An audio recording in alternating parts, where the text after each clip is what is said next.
So I wanted to welcome everyone to the Environmental Review Board meeting for July 16th. And our first order of business would be to appoint an acting chair for tonight. So, Nominate John. Second. okay. All in favor? Aye. Okay. Turn over to you, Jack. Thank you. Okay, first item on the agenda, Town Hall, the proposed recreation improvements including the basketball court. We're reviewing a final proposed site plan and an amended seeker approval by the town board, and hopefully make a decision on a wetland permit. So, For the benefit of Chris and Ted, I don't know how familiar you are with the Nice. project. This is the current plan. And what was required, because there's state funding involved, the state requires that there be a seeker determination prior to granting the award. And so that we did a seeker determination when the project first was started, and because of the changes that the plan went through because of the environmental board's concerns, the town board had to amend the seeker document, which it had done, and they approved that on June 20th of this year. we see it. And, this is the document here. Yeah, but the primary changes that occurred is, the first iteration, the town board was interested in eliminating the hill that separates the commuter parking lot from the town hall parking lot. And the board was concerned about the impact of that, and so an alternative plan, which is the final plan here, was to relocate the basketball court within the existing parking area. And then the playground is essentially in the same location, it's just being expanded on both ends, and to accommodate the changes with the equipment there as well. But to do this scenario, the plan is to also include parking in the front of town hall. There'd be a double stacked parking in the front right out here to make up the loss of parking spaces from the basketball court area. And they're actually going to increase the parking by 9 spaces by doing that. And we have a landscaping plan as far as what the environmental board is required is to do a restoration plan for the stream corridor that runs along the parking lot here. And that'll include, it's going to be done in-house, but we're going to work on reestablishing native vegetative cover on the banks of the stream channel. And that'll help with water quality. How much does the contractor have to contribute to this, given that it was?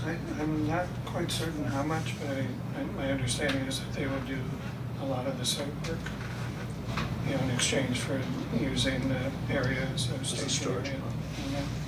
So I think they will do all the prep work and some of I think they're actually going to maybe doing the paving as well, for the basketball court. Steve?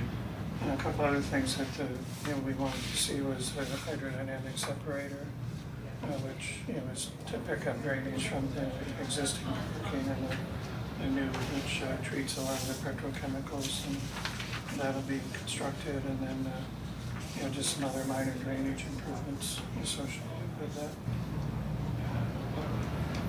Question? Yeah, this says, as previously noted, 12 trees will be removed. Yes. Are those noted on the plan somewhere? Yeah. I got 3 right here. That plan, there's 5 to accommodate the 5 right here. to accommodate the 9, new parking 10. in the front. They're actually changing the entrance as you come in. Oh, I see that here. So Yeah, that 5 right requires the there, removal of some of 3 the right lower there, vehicles. 2 right there, 2 right there's the other 2 right there. And existing trees to be removed, and that's 12, right? 5, 6, 7, 8, 9, 10, 11, 12. I think approximately 26 trees are being put in, to replace the loss of those trees.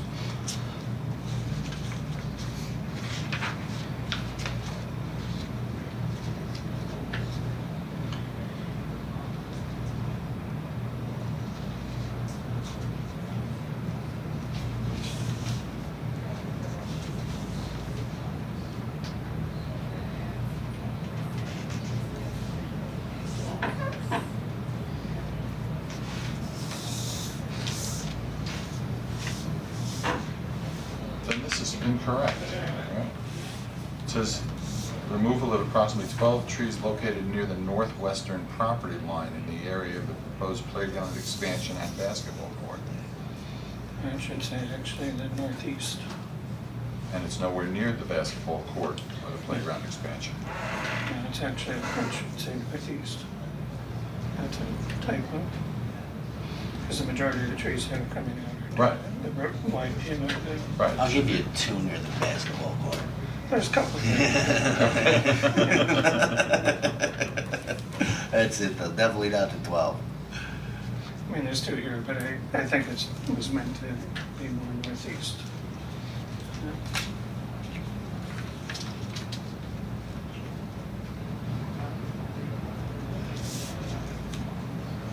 Can you note that somehow? Yep. That the 12 trees that are talked about in the secret determination are the same 12 as are indicated on the revised plan.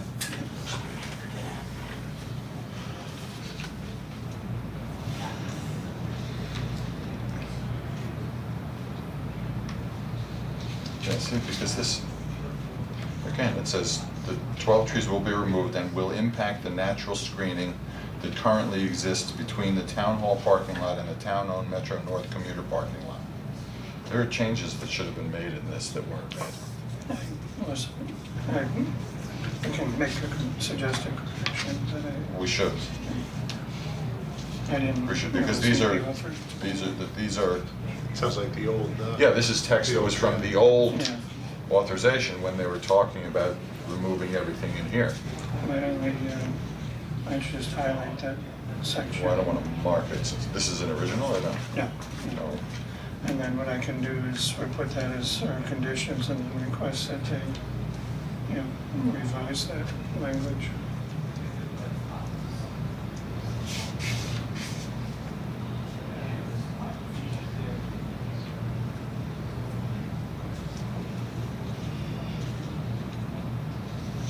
And up here, put northeast instead of northwest.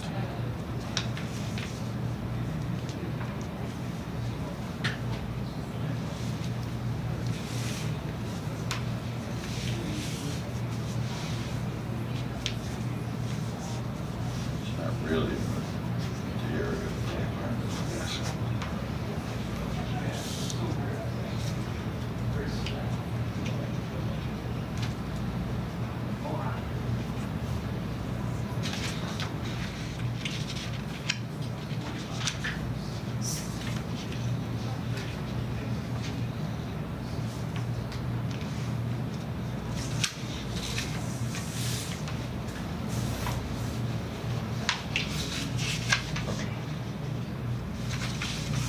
Anybody else know?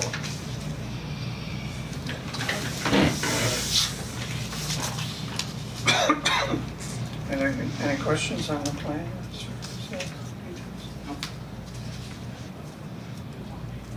Good. No, that's fine. So what's required is the board needs to make a determination on the wetland permits, and take action on approving or not approving it, before they can go for the government funding. And they need an approved wetlands permit from the ERB.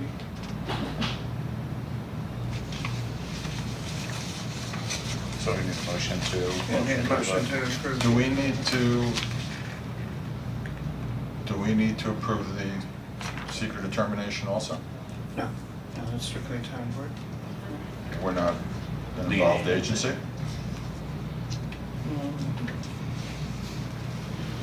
You're the lawyer. I don't think so. It also says on there, it says amended SEQA approval by town board, decision on wetland permit, so based upon the agenda. Well, We've Steve, never but the- opined on the secret. Well, we have, when I issue a permit, we have boilerplate language in the permit, because most of the applications are unlisted, what's called an unlisted action. So that's included in the, As part so, of the permit. I mean, we could probably would be safe to approve, To do it, to approve, right? approve the amended seeker and, you know. They've been taking out 500 cubic yards of material to flatten. This, Oh, I didn't know whether that was revised or whether that was a I think that's vestige the also. old- I think they yeah, forgot. I think, Yeah, I think what happened is they probably forgot to change that Right. section on that.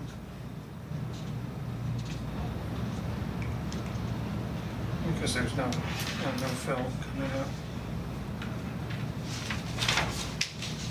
you got the right new parking space. Is that the right count? Let me check. Yeah. It really is not. There's, 9 new based on this plan. 9 new, but they're giving the 9 new ones to the maintenance area, but still give. No, I'm just saying, if that's really the right count. Right, right. Yeah, According to the what the plans. maintenance area will be is, there's gonna be a gate back here and, town vehicles will be parked back there so that they're out of the way during the day and then, it's in a location where it won't interfere with, visitor use as much anyway.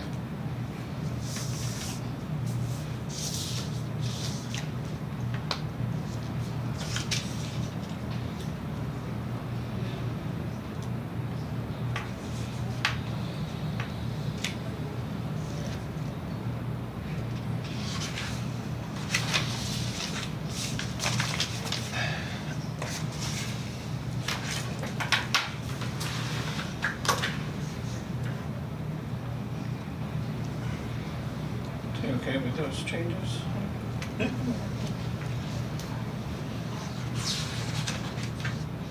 I'll say they just cut and paste the old one, didn't rewrite it. I had a feeling that's what happened.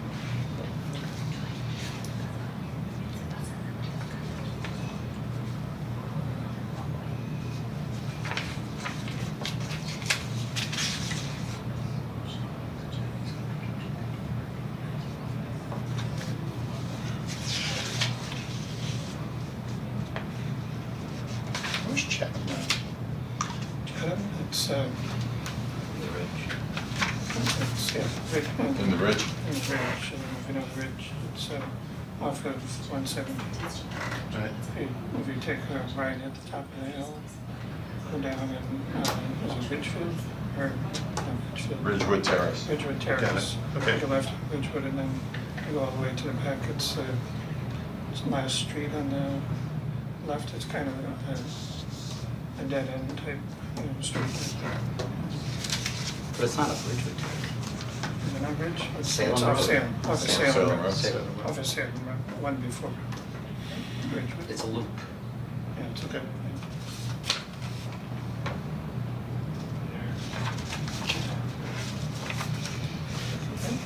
And then, All right. So after reviewing the plans and reviewing the secret negative declaration adopted by the town board, and recommending certain changes to it, do I have a motion to approve the negative declaration as revised pursuant to our notes? Motion, so made. Second? Second. All in favor? Aye. Aye. The second one for the wetland permit. Okay. Do I have can I have a motion to approve the wetland permit for the revised plan of the basketball court and playground based on the revised drawings and the secret determination as that will be revised pursuant to our comments? So moved. Second? Second. All in favor? Aye. Motions are approved.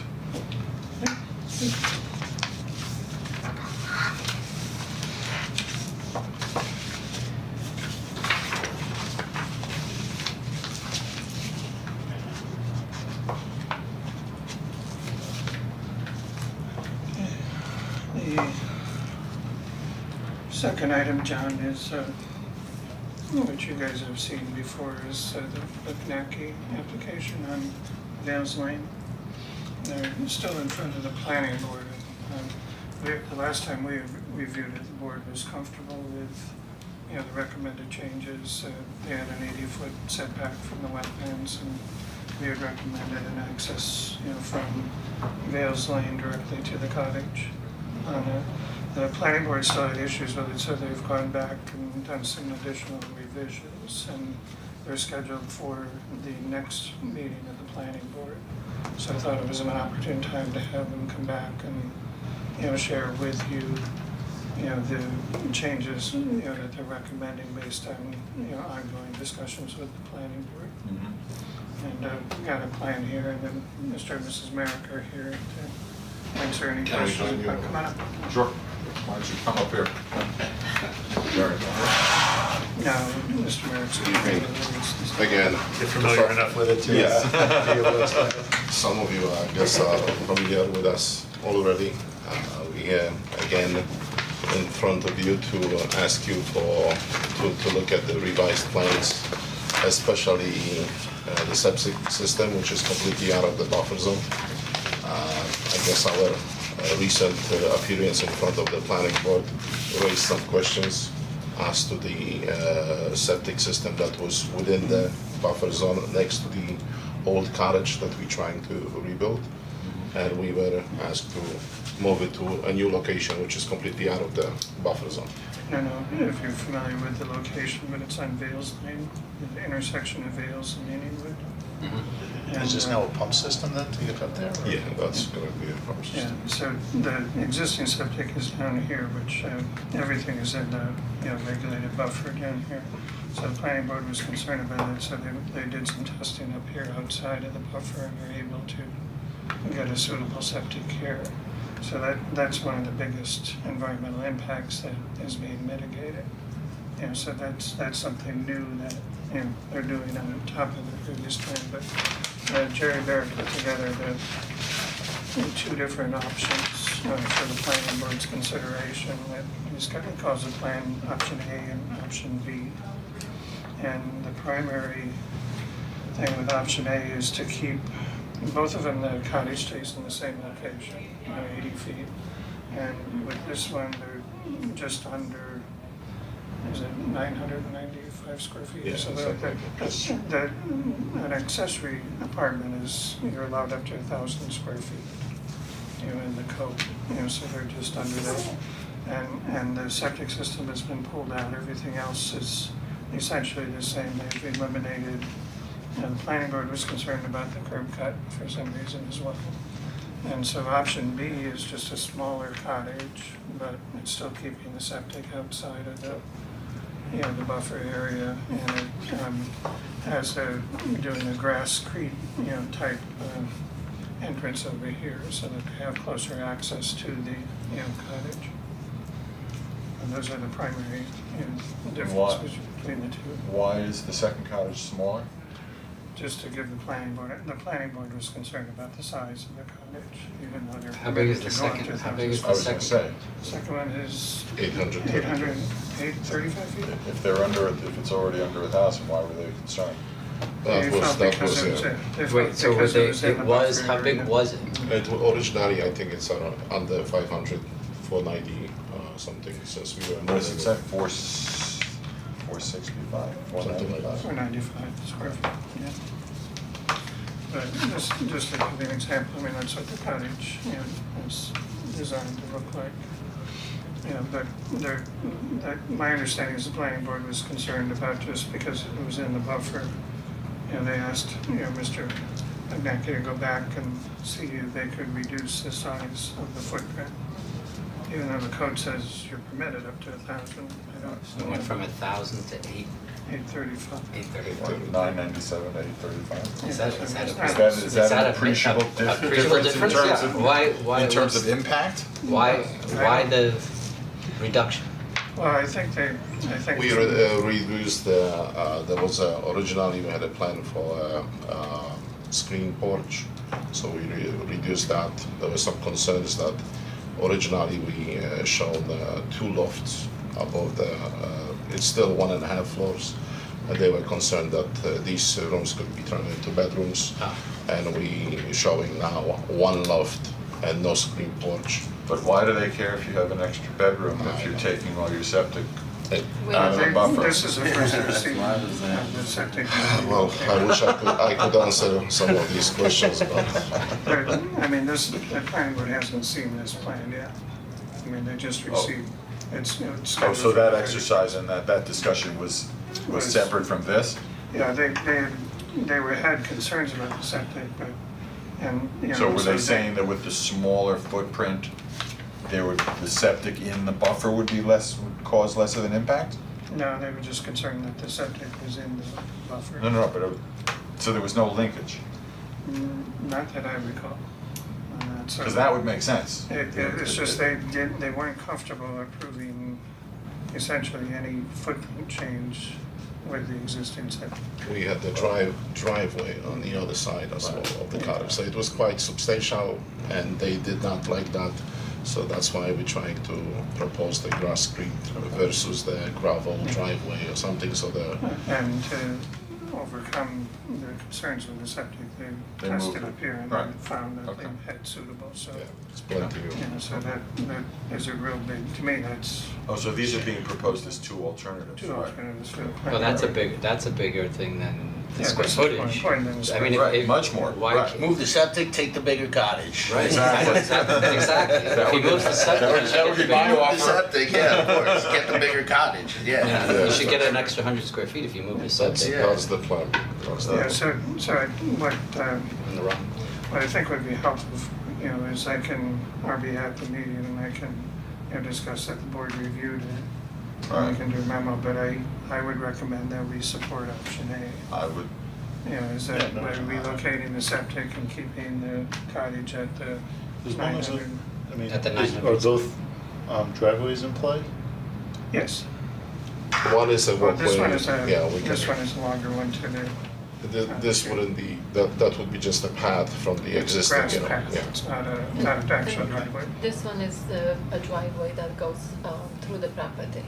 right, but that's It's not existing, this- right? Yes, Existing, existing. right. Yeah. We would do So the only that. thing New David here is a grass So path. that's a walking path, and then this And is so that- the it's like driveway. 200. So that eliminates a curb cut 300 here maybe. completely? Yeah, Whereas that one Has a has a curb. new curb cut? Correct. Right. Which would you rather have? After so many revisions. well, we can, We almost, Depends on what you get with yes, what, we right? almost ready to give it well, up what completely. if you did an option C, is have this plan, but add. I mean, it makes sense to have that third Right. curb I cut. think it would too. Because, you know, eventually, it's nice to, there is enough space in between. If you move the whole septic out of the buffer zone, I think Right, you that- can that get the should- I bigger would cottage think- and the curb I would cut, you think know what I that should mean? get That's you a what lot I of credit think. for that, to tell you the I think truth. that should give you, yeah, I agree completely. Do you guys feel comfortable recommending it? Don't see why not. Add this design over here for a curb Grass street We curb had cut. this conversation Yeah. at least 2 times previously. Right. That it made Right. sense to have a driveway next to a house. Right. To make it this long, it didn't make sense. And So- it's only a path, so it's not, you can't use a vehicle on it, right? Which one? No, This one. yeah, no. Right. And So, I mean, you know, how are you gonna bring groceries into the house? And- Yeah, so basically we would have to park the cars over here. Right. This is like a barn, It- and we would have to. It doesn't make sense, because there's gonna be maintenance, there's gonna be vehicles, Right. so. But we had this conversation before, that this isn't new to this board. Yeah, and just to remind the board, it's not shown on here, but there's an extensive mitigation plan, you know, that's doing a 2-to-1 basis, you know, throughout, so, you know, I mean, it's way over compensating for, you know, the encroachment within the buffer area. It's a cute cottage. Yeah, so Thank we'll you. go ahead and make that recommendation, which would Thank be, you. you know, what you might want to do is just have Jerry Mhm. put one plan together that shows this with this. Okay, we'll do that. You know, and then, Definitely. and you could present that to the planning board as, As the I'll final put it in my approved memo version that our recommendation is a for combination that, of with the these two, driveway. Right. you know, with the driveway change. Thank you Go very with much. option A with the driveway. We appreciate your Support. cooperation and support. Thank you. Yeah. Good luck. Have a good night, yes. We'll be back in 2 weeks. And let's I hope not. that's- Hopefully that's not. it, yeah. Thank you. Have a good night. Have a good night. Look at what you did, there's a puddle curb in What, the truck what there, does so does the planning board, when you make a recommendation like that, where you're basically making something that makes sense because he's gone and mitigated a septic, which should get credit for that, how do they react to that? Is that, Usually, in my experience, they've usually been pretty supportive of what we recommend. okay, You know, and usually, you know, we're advisory to the planning board Right. when the planning board's the approving authority. Right. And so, you know, the recommendations that are made are usually, they usually tell the applicant, you know, go satisfy the E or B or, you know, whatever they want, you know, is fine with them. There's only been a few instances like this one where, you know, they seem to have disagreed with, you know, some of our Seems like it was, recommendations. did we ever talk about moving the septic out, or it was an existing septic, and we just? I don't think so, I think we just assumed that because it was existing, it was There good. was a letter, you know, that they had the septic tested and the architect had a letter from the county that said it was still suitable. Maybe that's why Right. we And that's said. why I don't think we Right, raised it as right, an because issue. usually we would defer to county issue, Yeah, because septic Board of stuff. Health is the governing authority on that, Right. not the town, so. We do have some control if it's in a wetland buffer, we cannot grant a, you know, permit. New, but- You know, for new, but because this was existing and they had a letter that said it was, you know, suitable, you know, I don't think we, We you know, can raised challenge it. the Yeah. existing. Okay.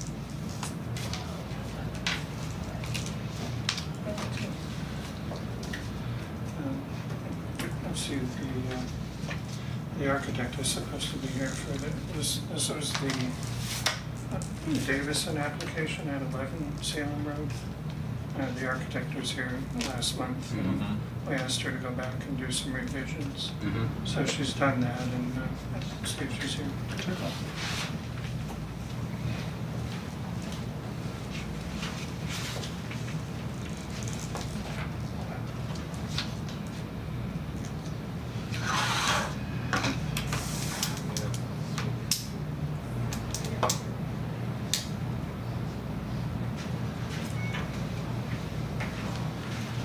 Is he here?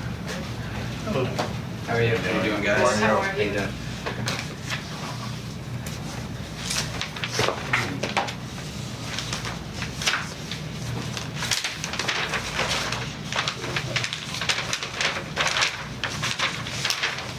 Guys, look at the positions, right?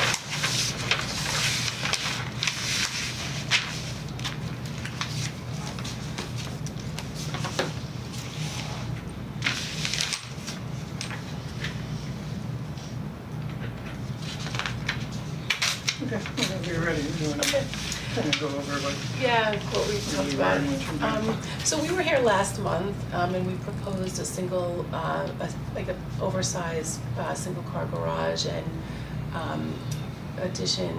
small addition to the house and a new driveway. And the board, asked us to take a look at some mitigation in order to, be able to do this addition in the wetlands because the house is completely in the wetlands. And three of the requests were, the first was to do additional planting. The second was to look at permeable pavers in the driveway. And the third was to do some Coltex and for water quality, not because we needed to do stormwater management, because we were just under the 1,000 square foot threshold of requiring that. So in discussing this with my clients, we thought that, first of all, the permeable pavers were very costly. We looked at that, they're about 30% more. It was a difference of $4,000 versus $12,000. We also saw that the rest of the neighborhood doesn't have any of those permeable pavers. They have all paving, and we thought it wouldn't fit into the context of the neighborhood. This is the house that's directly to the right of them. And this What's is the the- house that's what's across the the budget? street. The budget for the work. Right now, it's about 350,000 is what we're looking at. It's getting up there with. So 350,000 is a working number. It's And high, You're it's saying a that high. the difference between the two is about eight grand? 8 grand, but let me go on, because we did address. No, I just want to- Yeah, I know. Just We- get a feeling right. for what you were talking about. What the percentage is for the savings there. So, in talking to my client, this is a big investment, and he really wanted to have a 2-car garage with a sizable driveway to that 2-car garage. So we increased the impervious surface a little bit, because we were planning on doing the Coltex to mitigate the water quality issue with the stream. So in doing so, we have a 2-car garage. So it's a good sized 2-car garage, and the double driveway, and the new net impervious surface is 1,300 square feet now. So we would require a lot more Coltex in order to take care of the stormwater requirement now. And Russ has decided to hire, if this gets approved, to hire a site civil engineer to design that system. So we would be proposing to provide a full drainage system for the addition. The other thing that we're addressing is possibly, if we have to, do some planting along the bed of the stream to create a filter strip. When Russ did this addition here, this flagstone patio, he did provide some mitigation all along here, so there is some plantings that exist all along that bed. So this is the only area that didn't have much, so we thought that we could increase that. So this is some of the existing, I do have some photos here, but this is just some more photographs of all the planting that lies along this stream. So I feel like we listened to you guys the last time, and we are providing Coltex and a full drainage for the new addition, and some plantings. And we were also considering, bring this up, but in doing this, you know, now that this is such a sizable addition and it's very costly, we were thinking of one thing that would be helpful for them is to enclose this area as a mudroom, so that we would be able to enter from the garage into a mudroom right into the kitchen. And we wouldn't be adding any more impervious surface because it's a flagstone patio there, so we didn't have time to do this before the meeting, so we wanted to. Flagstone set in concrete or just flagstone set in the ground? It's set in concrete, It currently is. yeah. It just squares it off, so Yeah. just functionally, it just makes a little more sense to do that while we're Right. doing it. So we wanted to just bring that up to you now and see if that was a possibility to get approval for, so the addition would be this addition, and then the driveway. And the impervious surface, the new net impervious surface would be about 1,310 square feet. What was it under when you were here last time? 950. I'm just wondering, this is just a 1-story garage? It's a 2-story garage. So it's a gonna 2-story. be a garage with dormers for a 2nd floor bedroom. So right now, you know, the house is very small, so Russ has 2 children who are now in They're going to 6th grade. 6th grade. And they're getting bigger, so the house is small for them. The bedrooms upstairs are small, it's an old Cape style house. We have a picture of it, you can see it here. So our plan is to, you know, extend this a little bit and then put a 2-car garage, but in the likeness of the house, of the Cape style with some dormers, so it would fit into the context of the house. You know, we're not looking to put this big ginormous. You expanding the 2nd floor on the We would be the existing- expanding, yes. existing structure? Yes. So what will the new roof line look like? Will it go straight across or? Yes, I mean, we're probably gonna do a gable to match the existing house with dormers above each garage door. That's what we were thinking. I think I might even have. You know, we didn't get so far because we wanted to make sure you approved us. Do you have to say the new septic? We're in sewer. You're in sewer? Yeah, I'm sewer. Okay, good.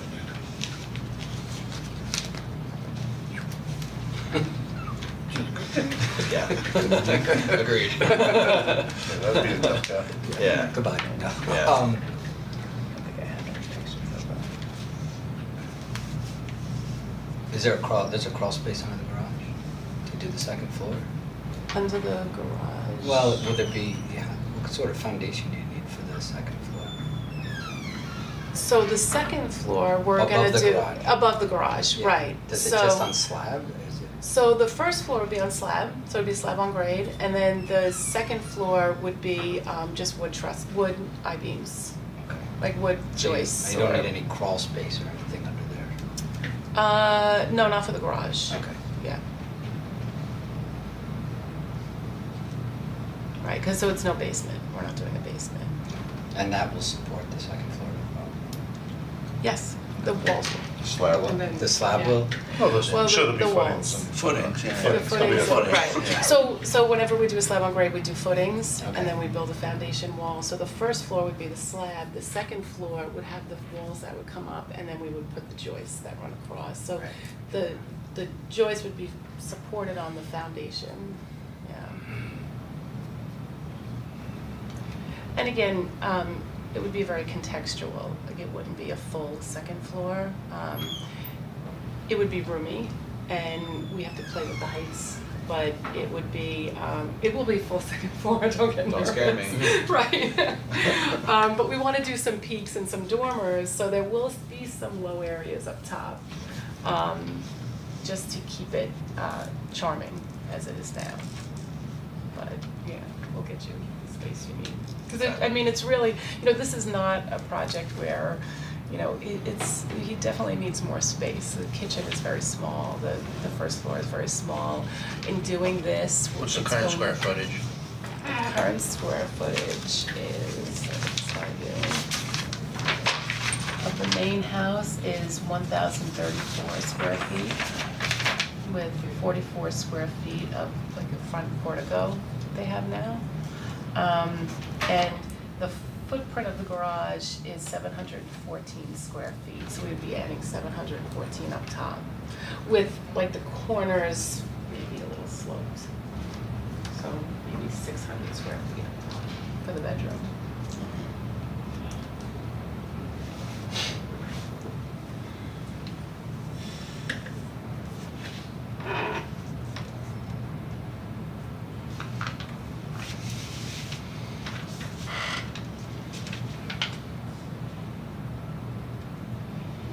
So what type of square footage of mitigation is that?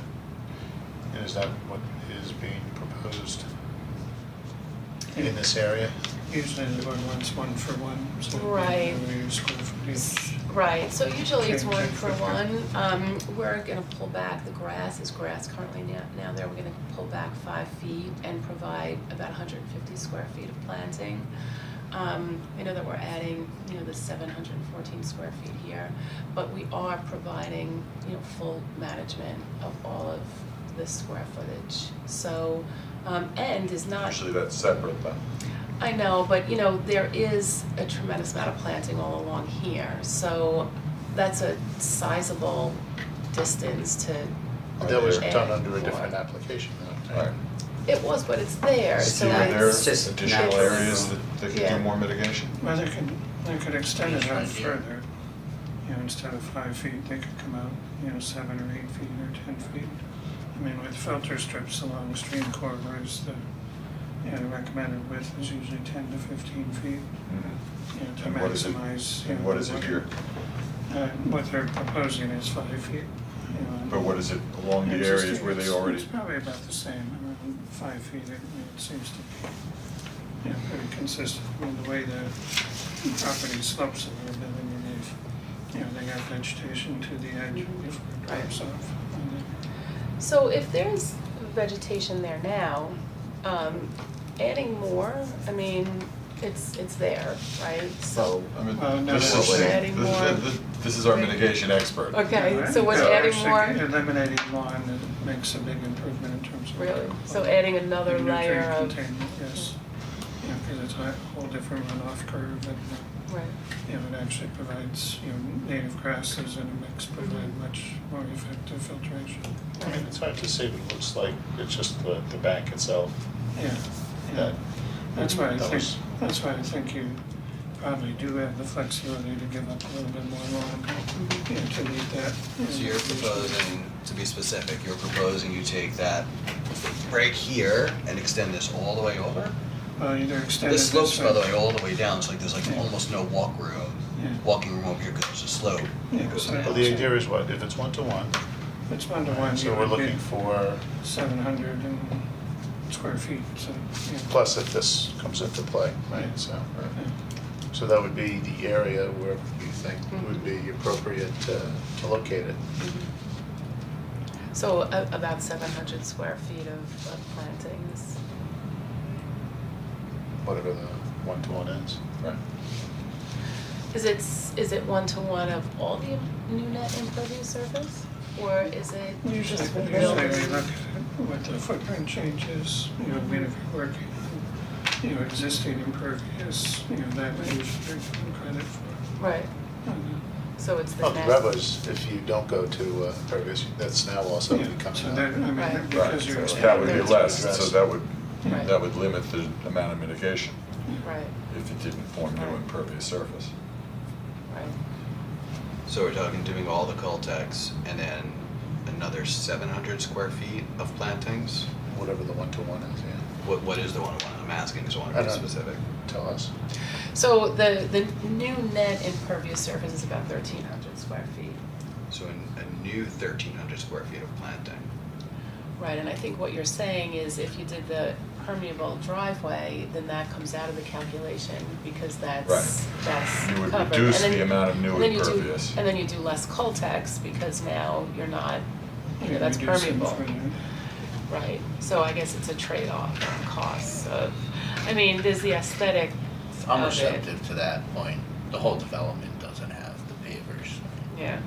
There I isn't mean- one house that has it, so even if We we want you to wanted get to it do first. it, it would look a lot. Yeah. Trendsetters are good. Right. That's what they're setting. It would look a little odd though in our, I Right. mean, you know, our No. neighborhood, it's Right. kinda out of place It for would, the rich, but Yeah, it's just a So- little. I don't know about impervious surfaces with capes either. It was just an I issue. mean, you know, one of the things you could do is look at just, you know, extending, you know, the buffer out along the entire length, and you could put some understory trees and make it more of the, you know, an extension of the, you know, wooded area. You know, it could become, you know, I mean, that would be a way to make it so it looks, you know, more continuous and, you know, nice Right. separation from, Right. you know, the lawn area. I mean, is it, for all the plantings, is it just by the stream that you're concerned with, or like if we wanted to, I'm just thinking of like free space, like all along the side here there's like nothing, Yeah. so I don't, Yeah, I mean, we try to look at it first from a functional standpoint, you know, where it's gonna have the water most value, absorption. you know, for water quality and for, you know, maintenance of habitat, and, you know, usually adjacent to the actual wetland feature is more beneficial. So, You know, so I mean, that's even though your buffer does extend all the way out, you know, putting, you know, plantings over here functionally is not as beneficial. so that's 150 square feet right there. of Well, plantings? it's 30 feet and 5 feet out, so. So where would you fit another? I have no That's idea. that's the thing, like if you say he needs 1-to-1, where does it go? Like, Right. I don't know where you put it. This is all vegetation back here, this is all, like, there's nothing developed back there, Mhm. Like, so I we don't just know kept where you- that as is. how do you put Oops, they another- didn't develop that. 500 square feet of Yeah, plantings. I mean, the only thing you can do is probably come up further, you know, maybe transition it in with the existing. I just wanna be Yeah. careful how much grass I eat up, cause I got young kids who love playing out there, and that just eats up more space they can't have now, so I just wanna be careful about that. Right, you have a swing set here, Yeah, so. that's coming right up against where the swing set backs into, so I can't even go any further than that. Unfortunately, these are constrained lots in that neighborhood. So every time you try and do one thing, you've gotta compensate with the other. So sometimes the question is, you know, which do you want more? Can we negotiate here? I mean, Well, I think that's what we've been doing. Wow. But might make sense for you to just think about where you'd like to put that, and then we can, we're not gonna tell Well- you where it should go. Right. Well, We we're should- trying to figure it out because there's only so much But- space behind here, and like I said, it slopes, I would put it here, but it slopes down pretty far, so there's really little runway to put it over here. But I have a question, I Well, mean, one if thought we're, is you might wanna look at this corner and wrap it around as a continuous buffer. You know, we I thought you said revegetated this. I thought you said it wasn't as Well, if helpful you though on the keep, other if you keep side. it connected, you know, to that would be, you know, more beneficial. so I have a question though, I mean, if we're, you know, collecting all of this stormwater But because you're over 1,000 square feet, you have to do this anyway. right, And that's, you know, right, so, The board requires it often because for water quality purposes. right, so. But now that you're over 1,000 square feet, this is mandatory. Exactly, but it's still the same principle. You're collecting all of the stormwater into Coltex, which would provide the proper drainage for the water and eliminate it from meandering into the stream. So why is it necessary to have that mitigation still if we're taking all of this and controlling it into Coltex? Because the stormwater is only one source of the water that ends up in the stream. And the buffer provides a lot of other functions in addition to drainage. Mhm. You know, it's not just a storm conveyance, I mean, there's habitat and, you know, microorganisms that are important for. That we're help in disrupting the stream. because of the renovation Well, or? because of conversion of lawn and conversion of what was existing when, you know, the house was built, you know, I mean, this Right, was right. well converted back then. Right. You know, so I mean, in terms of mitigation, what we try to do is reestablish Mhm. you know, more of a functional connection.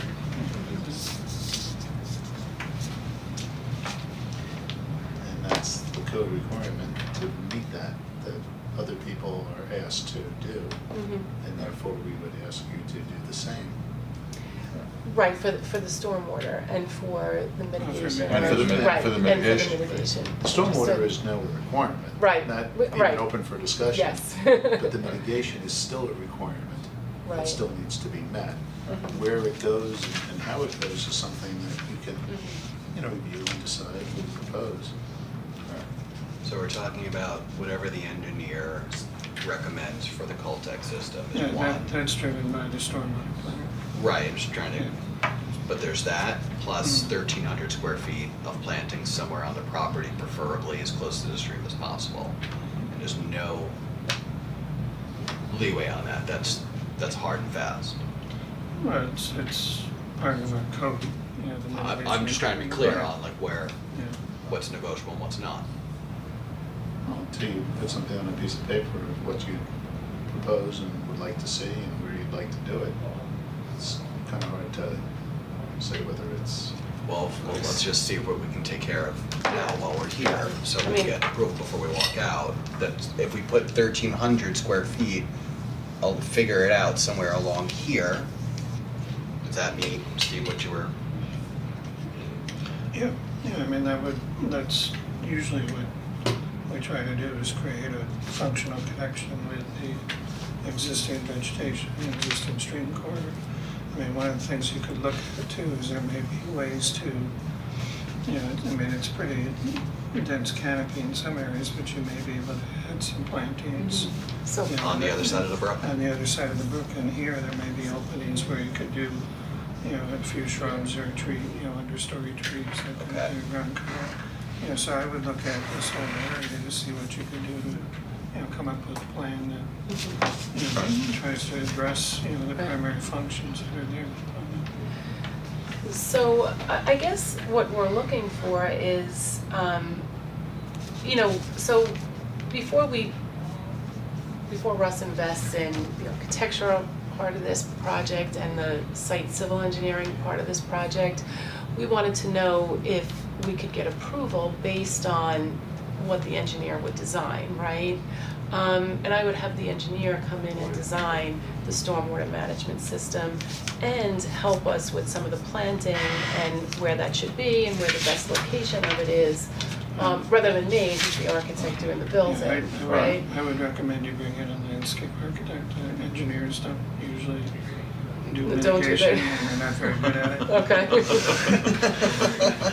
So I guess we're just looking for, an approval based on, say 1,300 square feet of planting and the stormwater system. I don't think we could give you an approval until we've got an actual Plan that reflects. set of plans in front of us that reflect the new culvert Planting. system and the plantings. I think in the iterative process of developing it, I think Steve would, be available to consult with whoever you hire to do the planting plans, to make sure that what's developed, you're not just spinning wheels and it's something that, Right. we would be likely to embrace when you come back. I don't think you have to go through the cost of doing the stormwater analysis yet. Because that's something that's gonna be required before you get a building permit, as part of the site plan approval. I'm sorry, what'd you say? Well, you would need this as part of the engineering sign. Correct, As right. part of the building permit, but you Right. don't necessarily need it for purposes of the wetland permit, other than, the board would Telling you require that Right. it is, so it's more of the planting plan that you're looking for. For us, Yeah.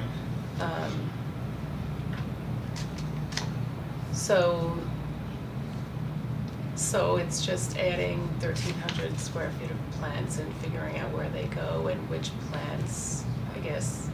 Adding 1,300, assuming the new level of impervious. 'Cause like you said before, if you have less impervious, then you have less Right.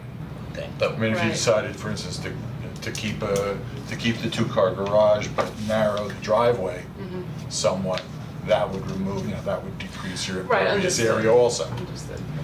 Right. So you're literally looking for us to put in on this drawing where the 1,300 square feet is going to go. And what type of plant material And the that's to be planting. reviewed, to make sure it's appropriate. It's a planting plan, which is, I'm the gonna have to landscape come back to architects you. would- Yeah, I mean, it's Okay, so something we'd have that, to come back again. I guess. I mean, it's something that any community going today would require that, it's nothing out of the ordinary, we're not singling you out. It's just No, I do. part of the code understand that, yeah. requirements of meeting the, But I thought because we had, thought that was enough. Yeah, I mean, there's just so much planting back there and untouched land back there with the trees. I assumed also would be good, but I mean, I'd suggest you get someone experienced with doing wetland mitigation, and they can look at it, and they might come up with a strategy that the board will be comfortable with. okay, so do we need like a special engineer for this, or I just want to be clear, I'm not clear on. Well, usually a landscape architect or designer is better suited for doing, they do mitigation, where engineers don't usually do So we'll need mitigation. both an of- engineer and a landscape You're gonna need architect. an engineer for your stormwater system. Right, But a landscape person for designing the mitigation plan. If you think of a landscape plan, that's what people. I mean, couldn't you look at what was needed there and couldn't you decide, couldn't Yeah, they there's an decide what official list of- plantings would go and they put them in there rather than? right, because Steve, you gave us that the first time around, we just used your list of approved plants, and that's Right. exactly what we planted the first time around, so I So don't couldn't they think just that's too complicated. do that again, but with a lot more? Right. I I don't mean, know. is it something that I can do and work with I'd be you? more comfortable having a plan done, because it's not really appropriate for me to be designing. I mean, we can give recommendations and work with your. I'm just trying to keep costs, I'm just gonna be very transparent, trying to keep costs down. Feedback It's is one already. thing. Right. It's something. Yeah, Right. it's expensive, we're doing a call text, asking me, what, this is all new net money that we didn't have There's also budgeted. a bond that will be needed to maintain this. There's a 5-year bond. There's a lot of So changes. that's why you want to make since sure somebody's 2006. looking at it. Okay, so a 5-year bond, okay. To secure the maintenance of the improvements, the plantings. Okay. Yeah, there's a few more details there from 2008. Things have changed a bit. That's why somebody's familiar with all these rules and regulations and so you to to get it done, not this constant iteration of. Not the architect that. No, not, it's just somebody who's familiar, as Steve said, with this Yeah. process. Yeah. It just makes it easier Right. instead of getting.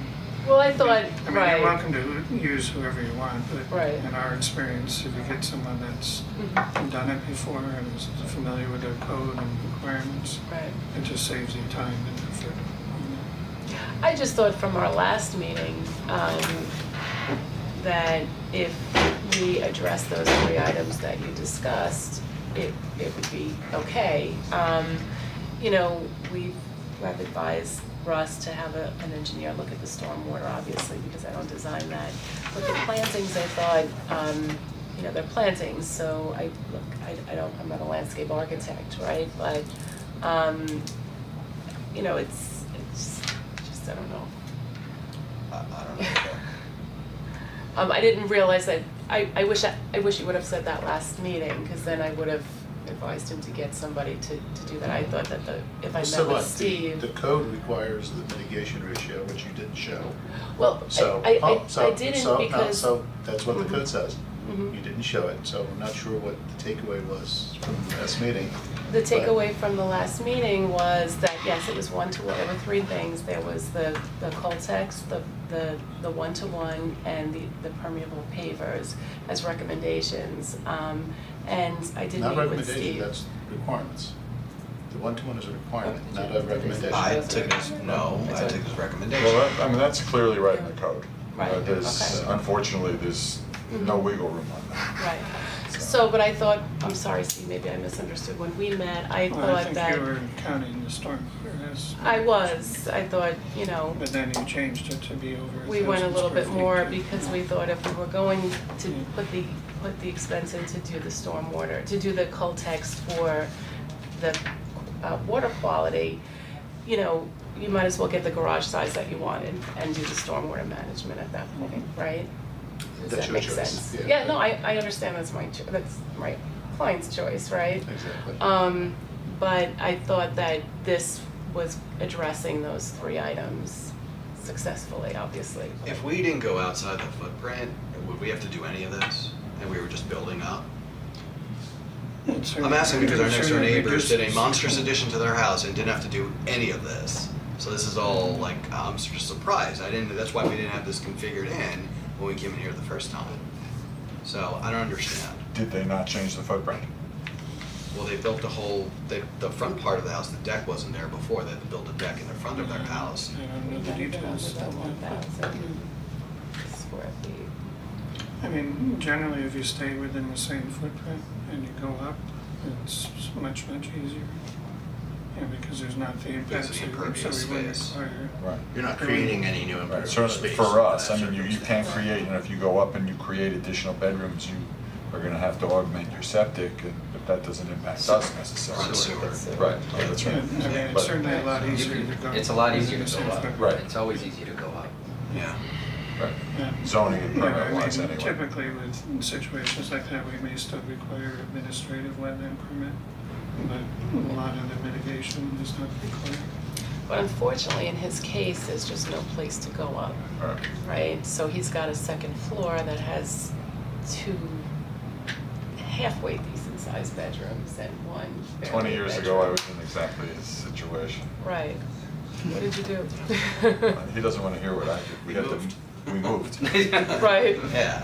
right. Well, that's So- option two, which we don't want to do, Right. so that's why Right. we're trying to get this figured out.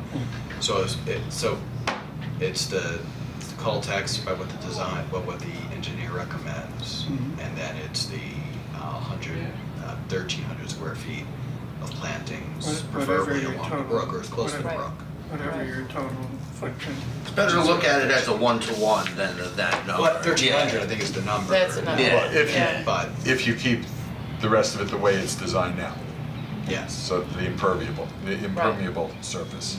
Right. If that We're just number trying to stays get the it to that number where it's like a meaningful difference, so it justifies doing the project in the first place. No. That's how we got to that in the first Understood, place, so. Right. understood, I can't argue with that. Yeah.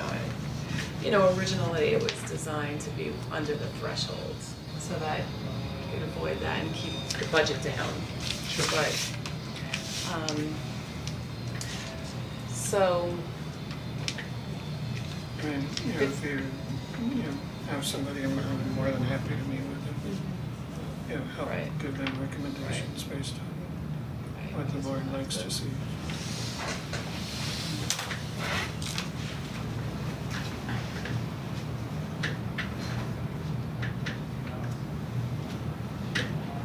so, just so I'm clear when we come back, it's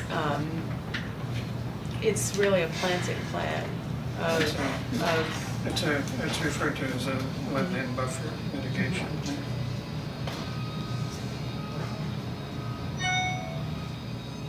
It also shows construction staging where you propose. Are you gonna connect this garage to this floor? This garage space to this floor here?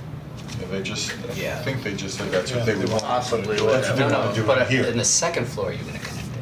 yeah, we're gonna connect They the would go all the second way floor. over. You would go all the way above, you Yes. come, It'll become like a hallway. So the Yes. hallway The will go all the upstairs. way into the new. Okay. okay. It's a wetland buffer Mitigation. mitigation.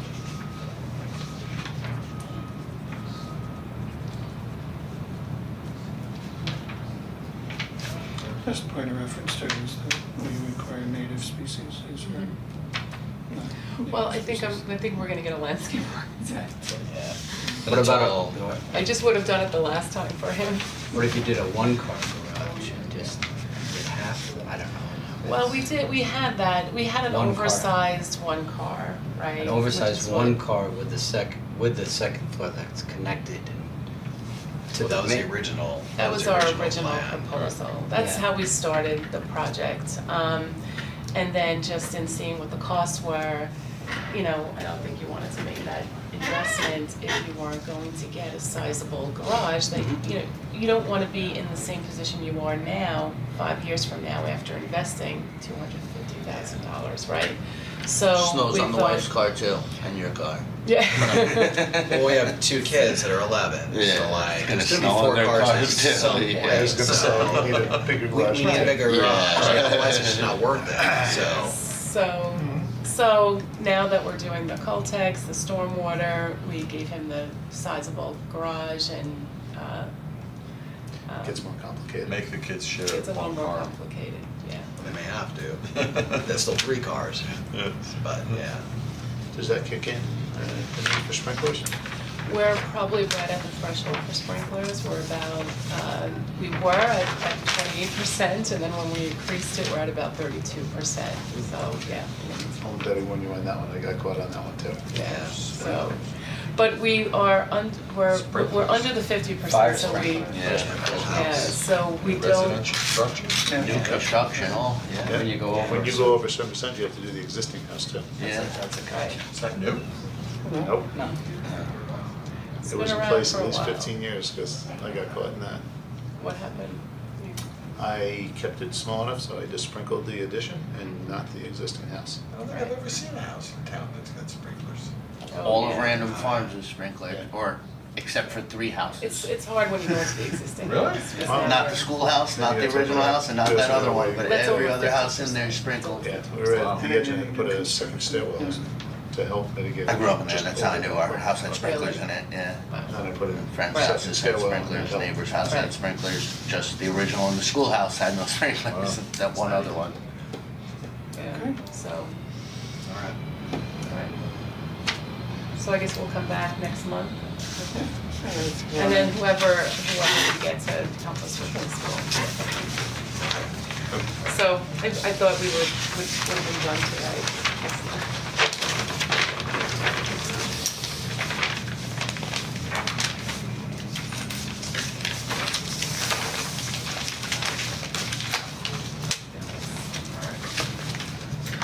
All right, good luck. Alright, thank you. Thank you very much.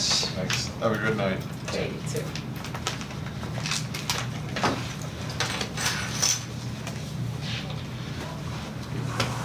How's everyone doing? Okay. The next one is Mount Kisco Country Club, and they're proposing to replace a very aging and antiquated irrigation system throughout their entire golf course. I think they had some problems with that on 4th of July.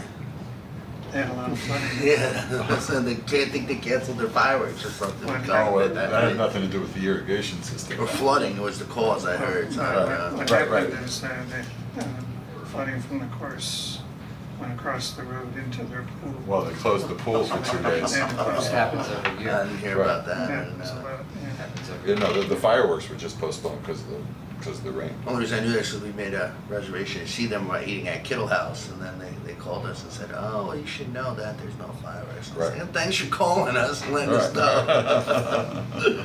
And so Andrew Agnew, the golf course superintendent, is here, so I'll bring him in. They have big problems there. So, It's a good time, they're giving away memberships though. Yeah, they are. If I played golf, I would have considered it. Oh, Hello. I'm Andrew Agnew for. How we doing, Andrew? hello, Andrew. Hey. So, I finally convinced them to spend the money on the irrigation system. It took quite a crew, though. Oh, man. I mean, What, you had 5 if I was guys? trying, You had 5 guys come in for that presentation at the club last November? there was 12 on the committee presenting, you know, Fred tried for 30 years to get one, Greg never got it done, so anyway, they decided, they borrowed the money and they're gonna spend it. The biggest thing, you know, for you guys and for me is, the company that's doing this is Tanto Irrigation, it's the tops in the country, if not the world. And, you know, they work at Augusta, they do all these big name clubs, and they're known for the work that they do, for keeping it clean. They're not gonna, you know, anything that they dig up in a day is backfilled the same day. There's no stockpiling material. They're not gonna work in the rain, they're not gonna work in, you know, times where they're gonna cause any kind of, you know, disruption or, you know, largely what they'll do is, you know, be less disruptive than typical golf course maintenance would be. You know, as far as wetlands and, you know, the environment, You're doing the whole golf course. the whole golf course. But This that's is, not the this whole is your Newcastle. This is the Newcastle. That's the new oh, so you Right. gotta get approvals from both. Oh, that's fun. Okay, So, so that's too bad. yeah, so I mean, so far so good. Again, yeah, people understand that we need to do it, obviously, and it's not, you know, it's not a luxury. It's something that we have to have done. So we'll do whatever we need to do. But I just, you know, it's not. It seems like a big deal. It's not really when it How long comes the down to the process? process. How long? If we start in September, they might be able to finish it based on weather by January. You know, depends on when the ground freezes. Probably 4 months. So here you said 1,500 linear feet a day is Yeah. probably the max that they can. So they see, they open 200 feet or so at a time, up to 300. They figure between 2 and 250 generally. And that, you know, it's a trench, whether the guys in the front of this trench are stripping the sod, the guys in the back of the trench are putting the sod down, and it kind of moves down the fairway. And, you know, they never opened up more than they can backfill. I mean, the one advantage is there's very little erosion or anything because they're putting the sod back. Yeah, the same It's a day. continuous, Yeah, and it's to keep the sod alive and, you know, you know, the Newcastle section What size has, 6-inch fans? there's, some of them are 6 inch, there's a pretty wide range, I think we're up to 12 in some spots. So it's all based on the, you know, what they do. Is it continuous pipe or is it section? It's continuous, it's all loops, you know, one of the HDPE.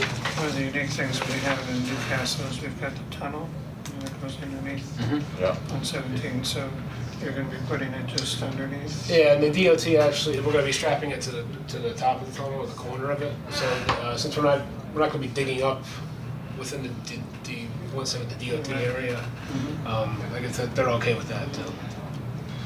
You have to put drain nets where you cross over that? It's exposed or? It's gonna come up, that tunnel goes down, so we're gonna kind of come up, I forget the name for those, metal cages with the rocks in them, what do they call them? Gabions? Gabions, yeah, so they're, you know, we have a bunch of those stacked up right now, we'll take the top course off and kind of stick it right over there, so there's not gonna be any real digging or anything. No, I meant if you have exposed pipe in the winter, do you have to do Oh, drain we downs blow on it the out, pipe? we're gonna blow it all out, yeah. We do that now, and then it's just a good idea. We have to do it now because it's 60-year-old pipe. I mean, I've seen Hollow this logs. type of work, and it's pretty much spotless. I mean, they just, you know, it's True like a professionals. machine. It's Yeah, we're fortunate that they, being the top in the country, they're based in Elmsford, so we gotta, typically Mount Kisco could afford the best there is, but, they're right here, so they gave us the best number. So it's exciting for me to know that it's going to be done right. When so much there hadn't been done right.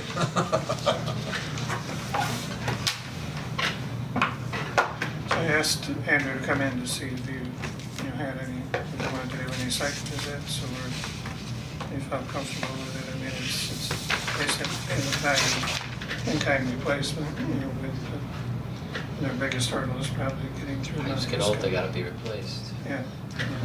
Yeah, it's a typical system the last, 20 to 30 years. This one's coming up on 60. And it's, knock on wood, this year I haven't had a ton of breaks, but I've been there 5 years now. It's been one after another with big mainline breaks. And with those, if they happen in the wrong time of the year, like, when it's as hot as it is now, if I lose a section of the golf course to water, that's how I scared them into giving me the money. But it keeps me up at night.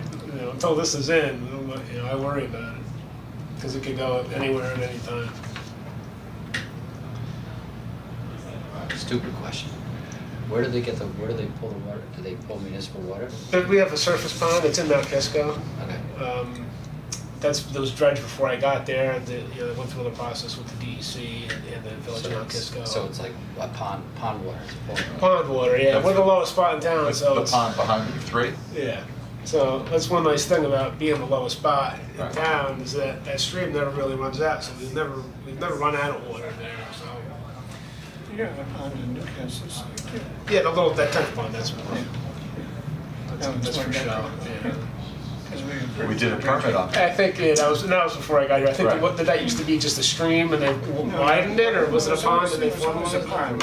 They dredged it and then Dredged it. did a stone. And did the I stone. would have had to spend the Around money the on side. more important things to be honest. But that was Labriola. So I heard some stories about that. But yeah, it's not, anybody can stop by anytime. You can see us from the road, so if you think we're doing something wrong, you can stop in. Any other questions on it? You guys feel comfortable with it? Yeah. Yeah. All right, So I'll go ahead and prepare the Yeah. permit for you. thank you very much. Thank you. All right, good luck. Appreciate it.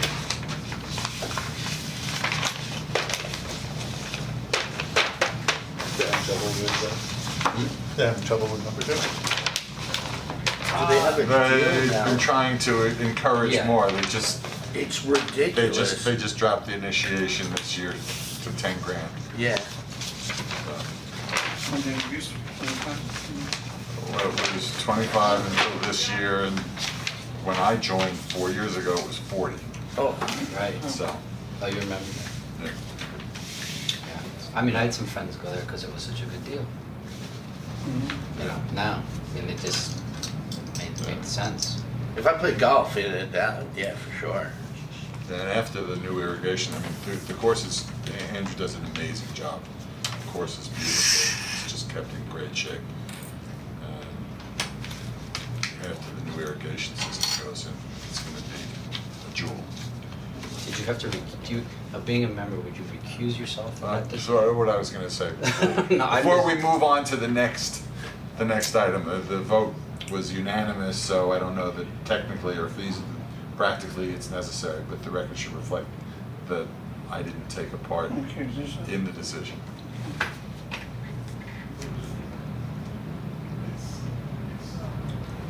Father-in-law loved it. He was a member there for, say, 25 years.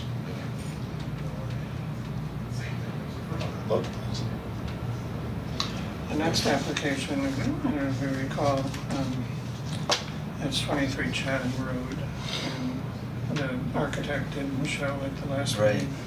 And so I had contacted him, told him that we wanted to see some alternative designs and to see what they could do to reduce potential impact.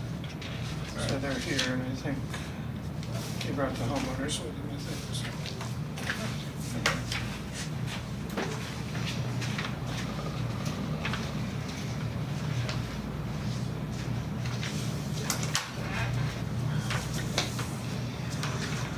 You play regularly?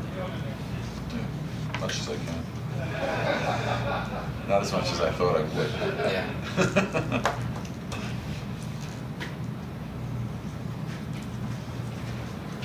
It's tough, my wife doesn't play, so.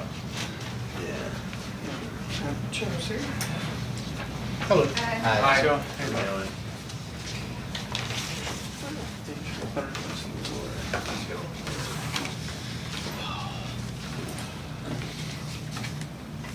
How are you?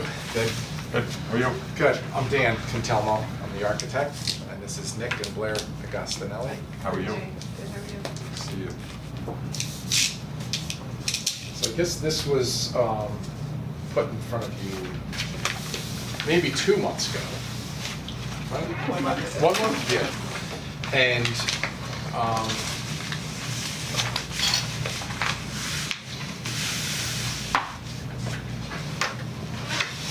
we're trying to add to the back of an existing Cape-style house. Is it familiar? Yeah. Okay. Well, I mean, for me, it is. Yeah, the board was here last month, so. Okay. Wasn't one of the questions, what was this flagstone patio back? Was that what was being expanded onto? So Why don't you go through and just explain what you're proposing to do and changes? helps to just to see.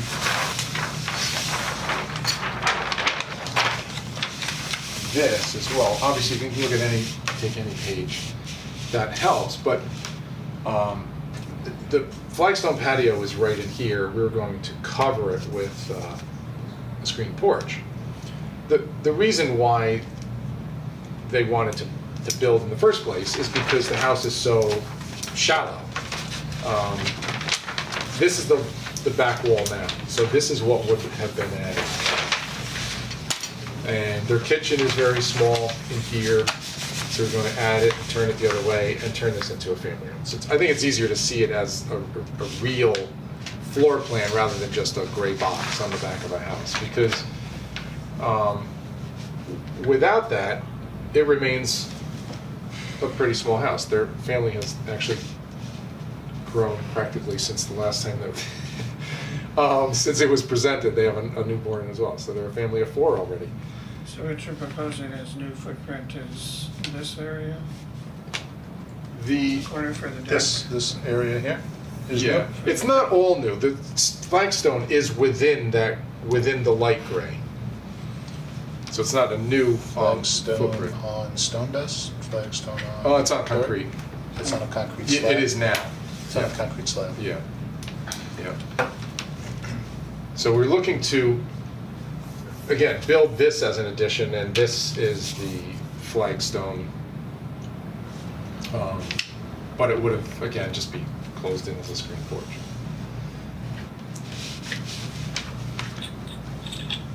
I know somebody had asked too, based on the design of the house, what was their thought about doing a larger second floor instead, or? Doesn't help our kitchen. It's That's the tight. issue. That's the issue. Okay. Yeah, like that would it'd be great, and that would be the easiest thing to do. But Okay. We are doing base to the second level as Yeah. well, but Yeah, but they have, it's a typical Cape, so you come up Yeah. the stairs and there's, a bedroom and a bedroom, but they're always within the roof, so there's not a lot of headroom. And so it's a 3-bedroom house. What they wanted to do is make it still 3 bedrooms, but all 3 upstairs, and then their bedroom here would become dining. So they'd have living, dining, family room, kitchen on the first floor. it's just too small currently to make all that happen on the first floor. The other thing that we wanted to mention that shows up here is that the front setback is here. We've never had any luck getting additions approved by the zoning board in the front yard, that's usually not a great place to ask for a variance. To move to the side, there's the garage, so to build over here just elongates the house, but also we'd have to tear it down and probably build the garage and then move the driveway, so now we're getting close to this side.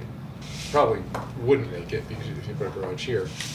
The other side, septic is over in here, and this is a fairly new concrete exit stair.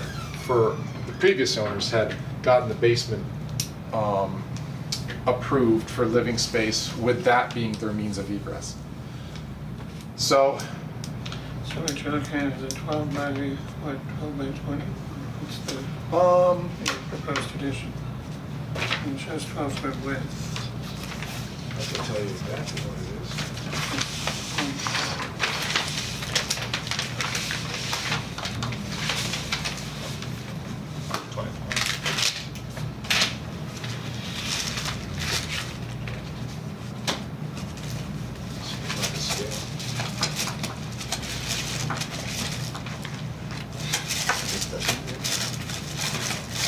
It says existing garage, it's not an existing garage? It is. This is an existing garage. Yeah, that's all existing. No work is being done to the driveway? No. Not. There was no plan. So, the length of it is 34. The depth on one end is 11.6, and then over here it's 13.6.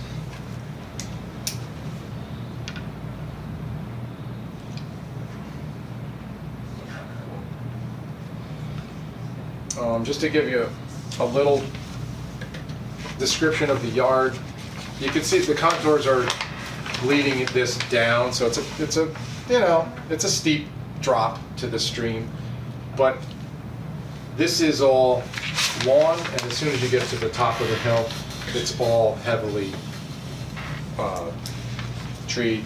It's thick, like you can't really see the stream from the top. So from here over, it's all covered, and you kind of see that a little bit with the Google map.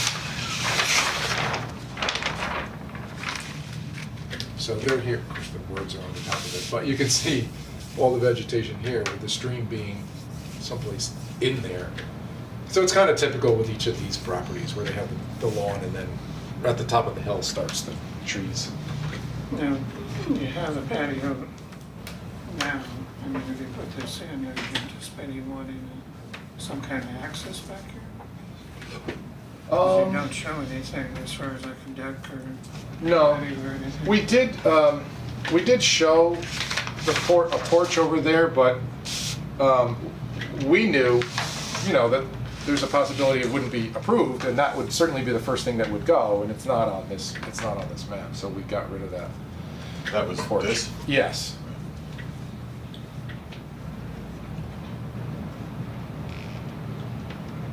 But the patio or terrace would still be, utilized by turning it into a screen porch. Mhm.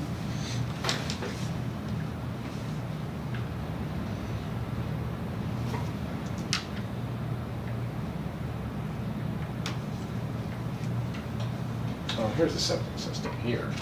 See, the septic takes up most of this other side yard. So we really couldn't build over here because there'd be a septic setback as well, which is, I guess, 20 feet. So that's pretty much at the house. This really doesn't affect the septic at all. This doesn't affect the septic because you're not adding it. No, I'm just saying, like, we couldn't build this addition over here. Right. And what you're looking at, is about 476 square feet. 476. Yeah, for, the footprint expansion.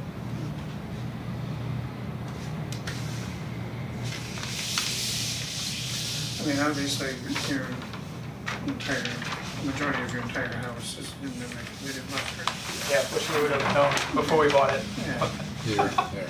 Yeah, it's 100-foot setback is right here, so. And did you do 476 here or just the Just dark this, gray? just Yeah, this, okay. and the concerns, that the board usually has with any new footprint expansion is the impact that it has on, the remaining function of the buffer area. And one good thing is the majority of the 50-foot buffer here is still relatively intact. Mhm. There's a good buffer, and, it's a lot more than what we see on a lot of these homes. And, like on Salem and Ridgewood Terrace and all of those properties literally have no buffer, it's just the wetland edge and, the house and everything, so that's one good thing going for you. I mean, typically, under our code, we require mitigation on a one-for-one basis, so if you're doing 500 feet of, you'd have to replace 500 feet of, functional buffer, on the property. So that's one consideration, and then the new impervious surface, even though you're under 8,000 square foot, the board usually likes to see some kind of stormwater, for water quality purposes, to pick up any new impervious surfaces. And ideally, I don't know where the discharge point is for existing roof leaders and that, whether they daylight to the stream or whether there's any kind of stormwater practice on the property. My hunch is they probably daylight to the stream somewhere. So one strategy would be to see if you can pick up existing drainage, from roof leaders and that kind of thing, and tie them into some kind of stormwater practice, as a means to mitigate some of the runoff. Because the challenge with roof structures and that kind of thing is it's discharging water untreated directly into the stream corridor. And so by putting it in some type of filtration system, it's an opportunity to treat it before it gets into the groundwater. So those are some of the things, but as a general policy, the board usually doesn't allow encroachments without very strong reasons for doing it, and then the ability to mitigate and offset that impact.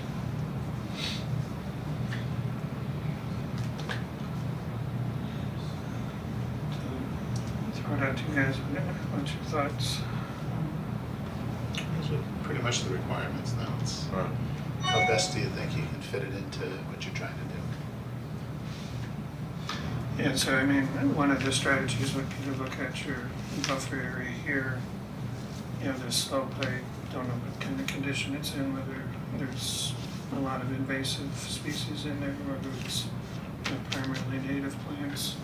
You could look at restoring some of the existing buffer and then adding, extending this out a little bit to, create more of a filter on the top of the slope, with new plantings.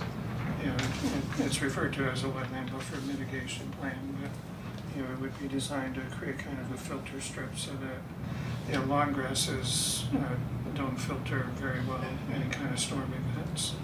Whereas if you have a thicker grass mat or a thicker landscaped area, water gets trapped in there and stored, and it's an opportunity for nutrients to get taken between the soil and the plants. So it helps filter some of the runoff. that This would occurs. require 500 square feet. Yeah, so New what you'd be looking at would be 500 square feet of mitigation. So even there's currently trees and bushes that were purposely planted pretty much all along the back. Mhm. So you're saying we need to add on You top have of to, that? Yeah. Okay. Because one of the things in today's standards, you wouldn't be building within the 100-foot area.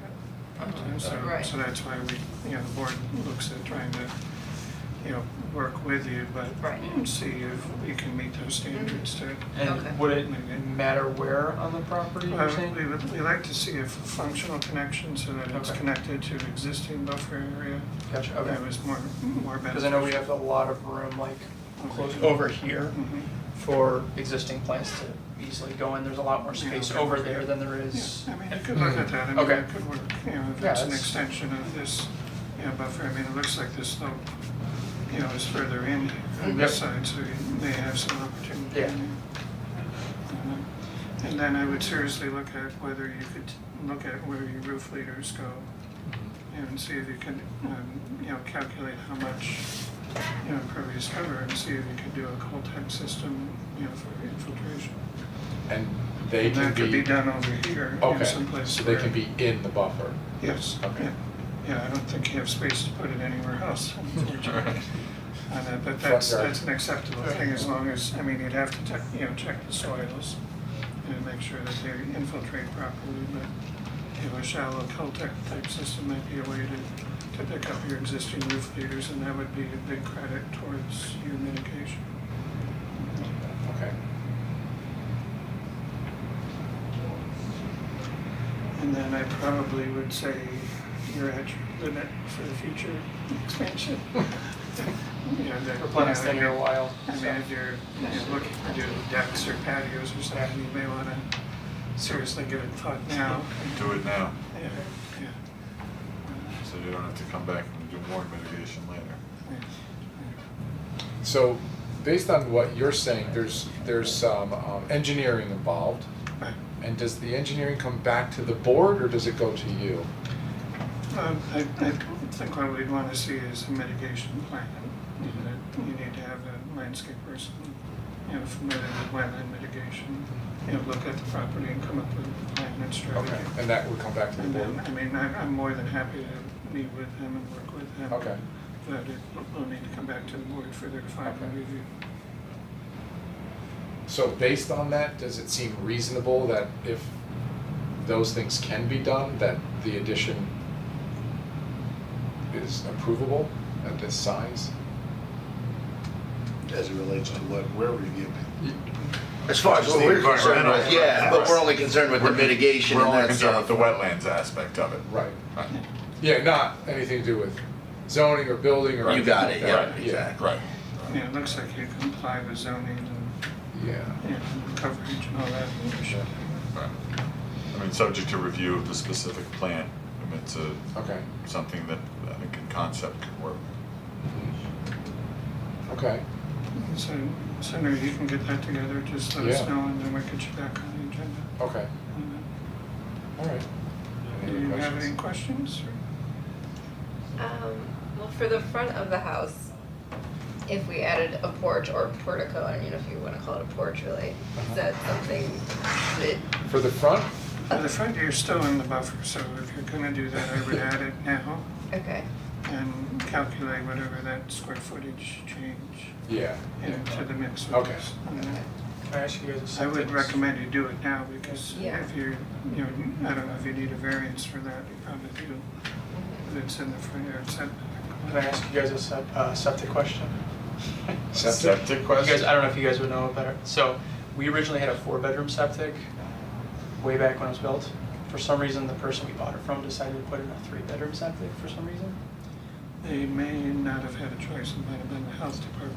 Oh, Right, Yeah, this yeah, time. they might have had different. They may have had to. That's county, so all Gotcha. that stuff's kept Wait, in the Think in the one- way So I was just plans curious of the why county. you wouldn't They put had a 4-bedroom septic. Yeah, they never had a issues with it.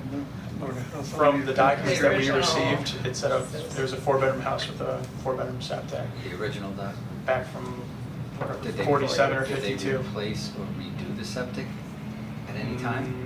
Let's go on a document fund search at Okay. the Westchester County, yeah, and you'll Yeah, find they everything should have the there. records to indicate what happened. Yeah, and okay. whether- I was just curious. Yeah. I was just shocked about that. Yeah. I mean, it's unusual that they would give up a bedroom. Yeah. It doesn't make any sense.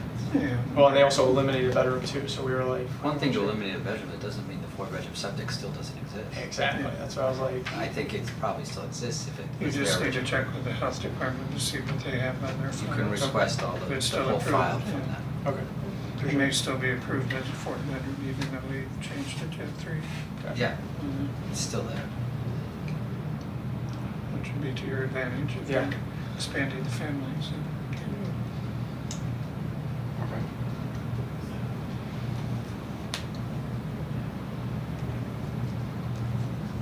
Any other thoughts or questions? No? I'm sure sure you'll hear from me. With some guidance, you know, Okay, for moving forward. okay, and then, yeah, we'll get you back on as soon as you can, all the information again. Okay. Sounds good. Thank you. Thank you. Thanks for your time. Thanks for coming in. No problem.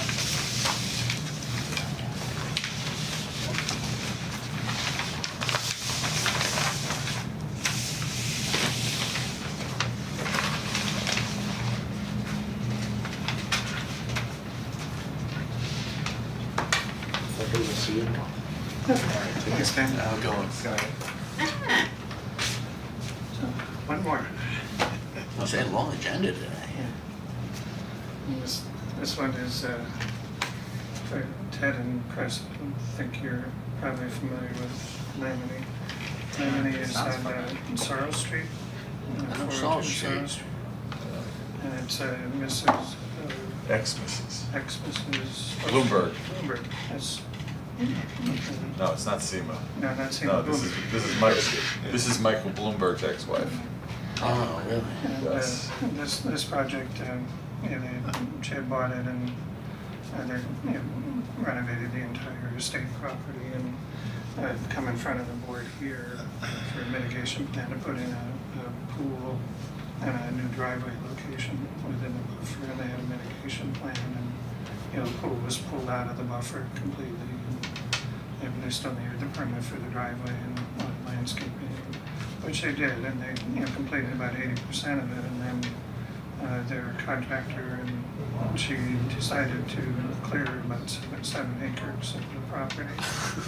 And During this, after during the that- construction. during this process. Just to have it give it more of that Well, open it's estate great. look. That park look, Yeah. yes. She created The Central- contractor just went bulldoze 7 acres. They created Central Park. I mean, it's all sodded. And how did that get, did you go out there and see Well, it? we discovered it because the engineering department was got called for some final inspections, and when they went out there, it was like. Where did Central Park come from? It didn't match the approved plans. Yeah, they converted, about, almost 7 acres into lawn and. 7 Yeah. acres? Yes.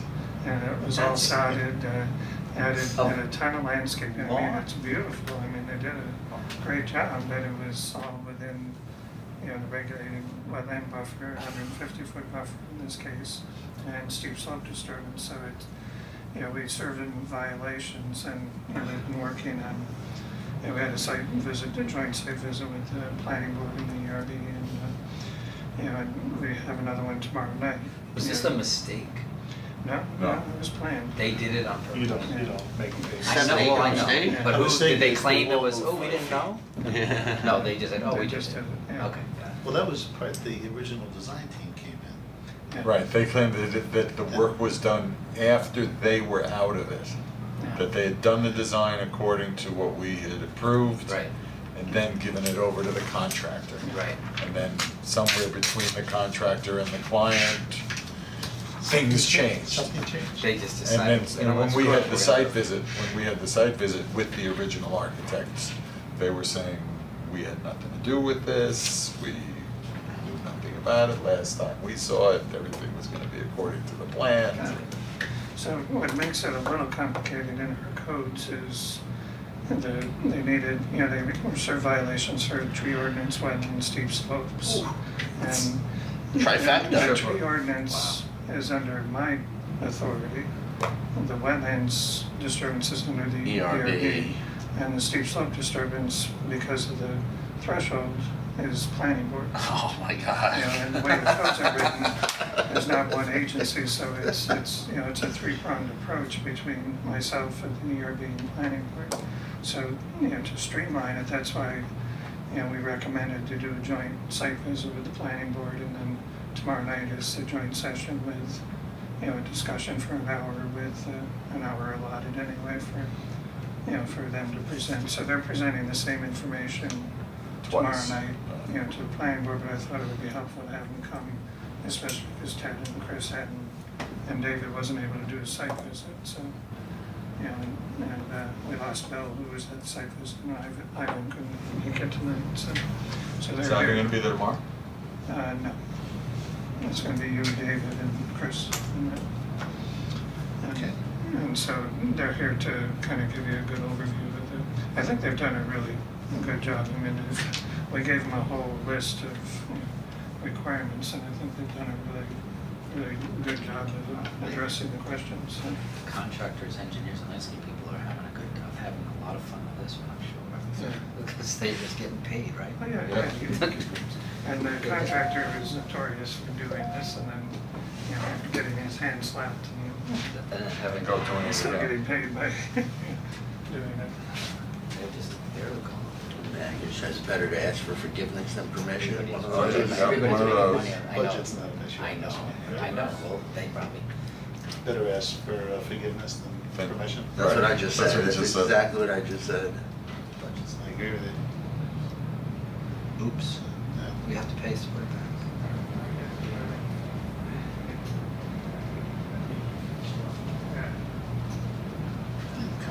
Let's read them maybe 3-4 times before they even did the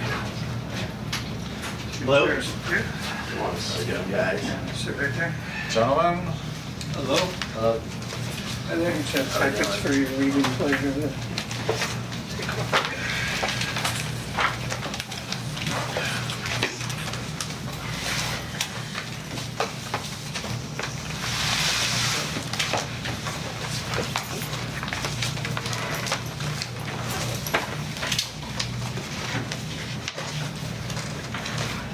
Are they each in charge of an acre? Pardon me? No. Yes. Well, actually, no, there's 7 acres, you're missing 2. You got 1 acre for each of you? Okay. We just have to keep home. So, Dave and John are very familiar with the project, and they were involved previously for the initial application. And Ted and Chris are new to the board. Welcome. And, it's their first, experience with this project. And we gave them some background information on, what's transpired, so they're familiar with basic, components. So should we rewind the clock and then give a brief historical overview? If you guys are up to speed, should we dive right into what the Dive litigation? right in. Dive right in. Dive right in. You don't have So then- we've been brought up. You got it. So then there's real quick, just introduce ourselves. My name is Brad Schwartz. I'm an attorney with Zarin and Steinmetz in White Plains. This is Glenn Ticehurst and Seth Ticehurst, the project landscape architects from Benedict and Ticehurst, and Greg Fleischer, our wetland and environmental consultant from Capital. So I'll let these guys handle the mitigation plan, any questions, obviously. Look, Steve invited us to give a brief overview tonight, so we'll try to stick to that. But, so we're not gonna go through all of the materials that we submit. I know we gave you guys in the planning board quite a bit. I think tonight is really just to do an overview before tomorrow night's joint session with the planning board. So we'll try to keep it brief, but if you have questions, ask away, and we'll hang as long as you guys want. Great. So we put together some boards for you guys, just to make it a little easier for everybody to see everything we're talking about here. So this is the project site. What we really focus on for purposes of the ERB was, we really want to take the recommendations from the board and from Steve within this general area that was in the 150-foot offset from the creek sort of drainage course that came through the site. So what we were able to do in this Sorry particular... to interrupt you, just point out the 100-foot buffer. Sure, 100-foot buffer is just in this area here. And just for clarification, is that the landscape plan? you're Yep. saying? So it's the landscape plan in your packet. Okay. So within that plan, what we've done, essentially, just to cut to the nuts and bolts of it, was we had a large, essentially a lawn area, and we reduced that by just about 90% within this 150-foot offset. So we went from about 121,000 square feet of lawn down to about 15,008. So it's an 87% reduction. I'm rounding up a little bit to 90.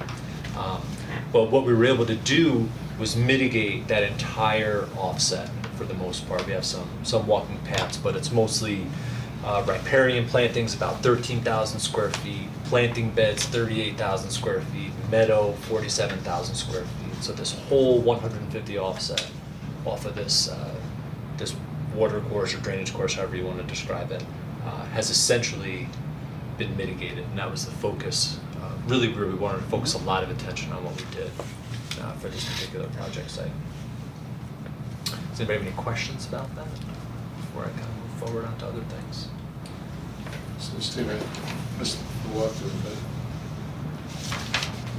The 150-foot channel is the mitigation for that area. Does that address the wholesale footprint of the site and the total required mitigation? No. And So that's one piece of it. Right, For and sure. whereas to a certain extent, when we were out there, we were talking about it, we had kind of, almost separated into what we were concerned about, what was our primary concern, and what was the planning board's primary concern. So I think what he's gonna get to next is what's happening outside the buffer. one of the things we had asked is to try to integrate, whatever restoration or remediation strategy is to incorporate and treat it more as a functional site. Sure, holistically. Right. That's an excellent question, so it leads right into what we were gonna go on to next. So to get to your point, so now we have this area outside, but I'm sorry to stick this in your face. So that area outside the 100. Believe me, I've seen it. So that area outside the 150-foot offset, in that 7-acre area of disturbance, it's a smaller area. But what we tried to do here was we focused more on the tree plantings and planting beds and something that we sort of talked over with Steve, and as a team, we understood that steep slope issues was gonna be an issue both for the ERB and for the town. So what we did is we focused on the areas that had the steepest slopes, and in those locations, and Seth and Glenn, please correct me at any point, we really focused the plantings in those areas. So a lot of the shrub and tree plantings that we're integrating into this area, and you can see it's pretty densely populated, they're focused along this lower portion where we had a lot of the steeper slopes on the site. Because why? Well, I think it's just. It may be obvious, I just want to make sure everyone understands No. why the shrubs are a good choice on the slopes. Well, I think the shrubs are a great choice on the slopes because they're quicker to stabilize, they have more extensive roots, and it's a lot easier to get those types of plantings there instead of the. And in the ground. trees. Yeah. It's Just want to make sure that the board's not fully appreciated why trees versus the shrubs were an important selection for the Yeah, slopes. yeah, we had talked about A that. lot of with Steve. times, with steeper slope sections, you may not have as well developed soils in that area, so getting a good vegetative cover with a good aggressive root system helps, to stabilize the slope. We could also diversify a little bit too, just in terms of plant types and habitat, in those areas too. So where we're showing those clusters, they're really a mix of perennials, shrubs, some small trees, but combinations of things. Yeah, so from an overall perspective, taking in sort of both sections, if you sort of break it up a little bit, what we're trying to do in this particular area is go from sort of trees and lawn to an area where we're developing like an herbaceous layer, a shrub layer, a tree layer. We're really trying to sort of build up the different habitats and the different areas that we can really use to kind of support wildlife and create this sort of nice mosaic of plantings throughout the site, which is to a large degree much better than what we found on surrounding sites or what was pre-existing there, which was sort of a very sparse understory with very little plant life and a lot of invasive species. One of the issues that came up in discussion with the planning board, and which was given a follow-up memo from them, and guidance on the type of analysis that they wanted, was to see how to replicate the existing tree cover that was present on the slope, because we had no way of really knowing how many trees were on the site or removed. So the planning board asked for kind of a model. So Greg went ahead and did an analysis based on plot samples, so taking plot samples and then using the surrounding area to get a rough estimate Of what had been there? of what would typically be present on the site. Yeah, we did So some he's got some sample really good plots. numbers, and there's a really good analysis on, on how, to try to, if you were looking at what it was before all the clearing. And I think you did a good job of presenting it, so. Do you want me to go over that real quick? Just- Yeah, I think it would be helpful, just to kind of Sure. cover the highlights. So what we did, we wanted to really get a good assessment and a good feel for what was potentially existing on the site prior, and so we used, like you would on a lot of different projects, we used reference sites which were directly adjacent to the project site, similar ecological communities. So we did a sample site here, a sample plot here, and a sample plot here. and we took note of all the vegetation that was in those areas. It was primarily trees. There really was very little understory. What understory there was like Japanese barberry, stillweed, pretty much invasive. What were some of the other ones we found out That's there? There was, That's all the things that you're doing. garlic mustard and Yeah. burning bush. So there was a lot of, what was there wasn't great, and it was very limited because there's so much deer browse in that particular area. And then the forest floor was pretty much consistent with just fallen leaves. That's what it consisted of. There really wasn't much vegetation at all. Not even really saplings for the most part in that area. So anyway, we did do these sample plots. We were able to get the total aggregate diameter based on the diameter of breast height for all the trees that we sampled in the plots. And from there, without boring everybody to tears, we extrapolated that out as to what was potentially previously existing on our site and what the range of those trees and tree diameters would be.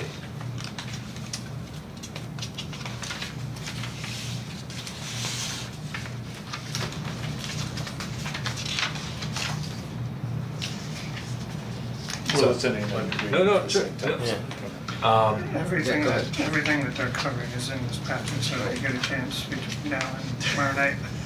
On the train, you know, read. Speed reading. Yeah. Speed reading. We tried to, sum it up, kind of keep everything pretty straightforward. I think the thing that's really important to note here is that, what we've already done on the site that exists now is we've, brought back in to sort of replace some of the total aggregate diameter that was lost. We have about 75 trees that would have been planted. Yep. And we're proposing an additional 75 trees, about just under 1,700 shrubs, 6,400 perennials, and 12,600 plugs, which are going to make up the meadow. So we're doing some pretty intensive planting throughout this entire disturbance area. To again, I can't help but rehash the same word, create this really nice mosaic of plants and strata that are really going to do a great job of supporting wildlife of all sorts from top to bottom. You had to have a blank canvas first. Yeah. I like that. That's a good way to look at it. Somebody made it for you. But, these guys did a great job with the planting. Yeah, good question. I think you already said that the entire property is fenced. It is. Is it 6-foot fence or? Yes. And have you found much evidence of those Not on anything. existing plans? No. Fence works. And I noticed some of the other properties down the road going back and forth along some of their driveways and roadways had that same type of fencing. And their landscaping seemed like it was holding up, and I was there early in the season, they didn't seem to have a lot of deer browns. Yeah, it's surprising. Yeah. Yeah, it is, because otherwise, it's nothing, as we all know. Go right to the ground. Yeah, one of the things, just for the board's information, the trees, based on the calculations, they do show a deficit in terms of diameter, replacement based on our code. And that's something that we have some flexibility within the code to, modify that. I will defer to council on that to see how much flexibility we have. What typically happens when there's a deficit is that gets applied to the tree bank fund. So that would be, a fallback position if we don't have the flexibility. Yeah. It would be that. Is there anything else that we want to cover? I mean, somebody, if you have some questions, I think we can go into. What's a bioretention pond, a basin? Sure, so the bioretention basin is gonna be up top. Right. If you want, I can go over the stormwater for you on this, but what it is about a 5,600 square foot basin that's gonna be set up top here. It's about 4 feet deep, and it's gonna be able to contain approximately 20,000 cubic feet of stormwater, which is great. So it's almost like a rain garden, Yeah. But it's up top. Yeah. but it's catching all that water that's rolling down. That's coming down from further up the hill. Right. It's good, it's in a nice spot because it kind of comes off the ridge, you have a little bit of a slope, and there's this little bit of a plateau almost on the And then it feeds in. Well, what it's gonna do, it's gonna infiltrate into the ground here within the bioretention area. They do have good enough soils there with the water, the idea is for it to infiltrate back into the groundwater system. So it's not gonna vent or drain into No, the intention is Into to the catch channel. it before it gets there. Right, So it's so that not what's in the adding- channel is only what's generated below this. That's Yeah. correct. Right. You know, a good way to look at it too, if you wanna get like into the numbers just a little bit, is that, you know, for the changes within the landscape, right, have resulted from a stormwater perspective in a very slight increase of about, my numbers are 4% and around 5% increase in rate of stormwater flow and sort of the amount that's generated. So the additional amount of stormwater generated with this plan is maybe, you need about 9 to 10,000 cubic feet of storage, right? And the basin alone accounts for about 20,000. So we're sort of overcompensating with the basin.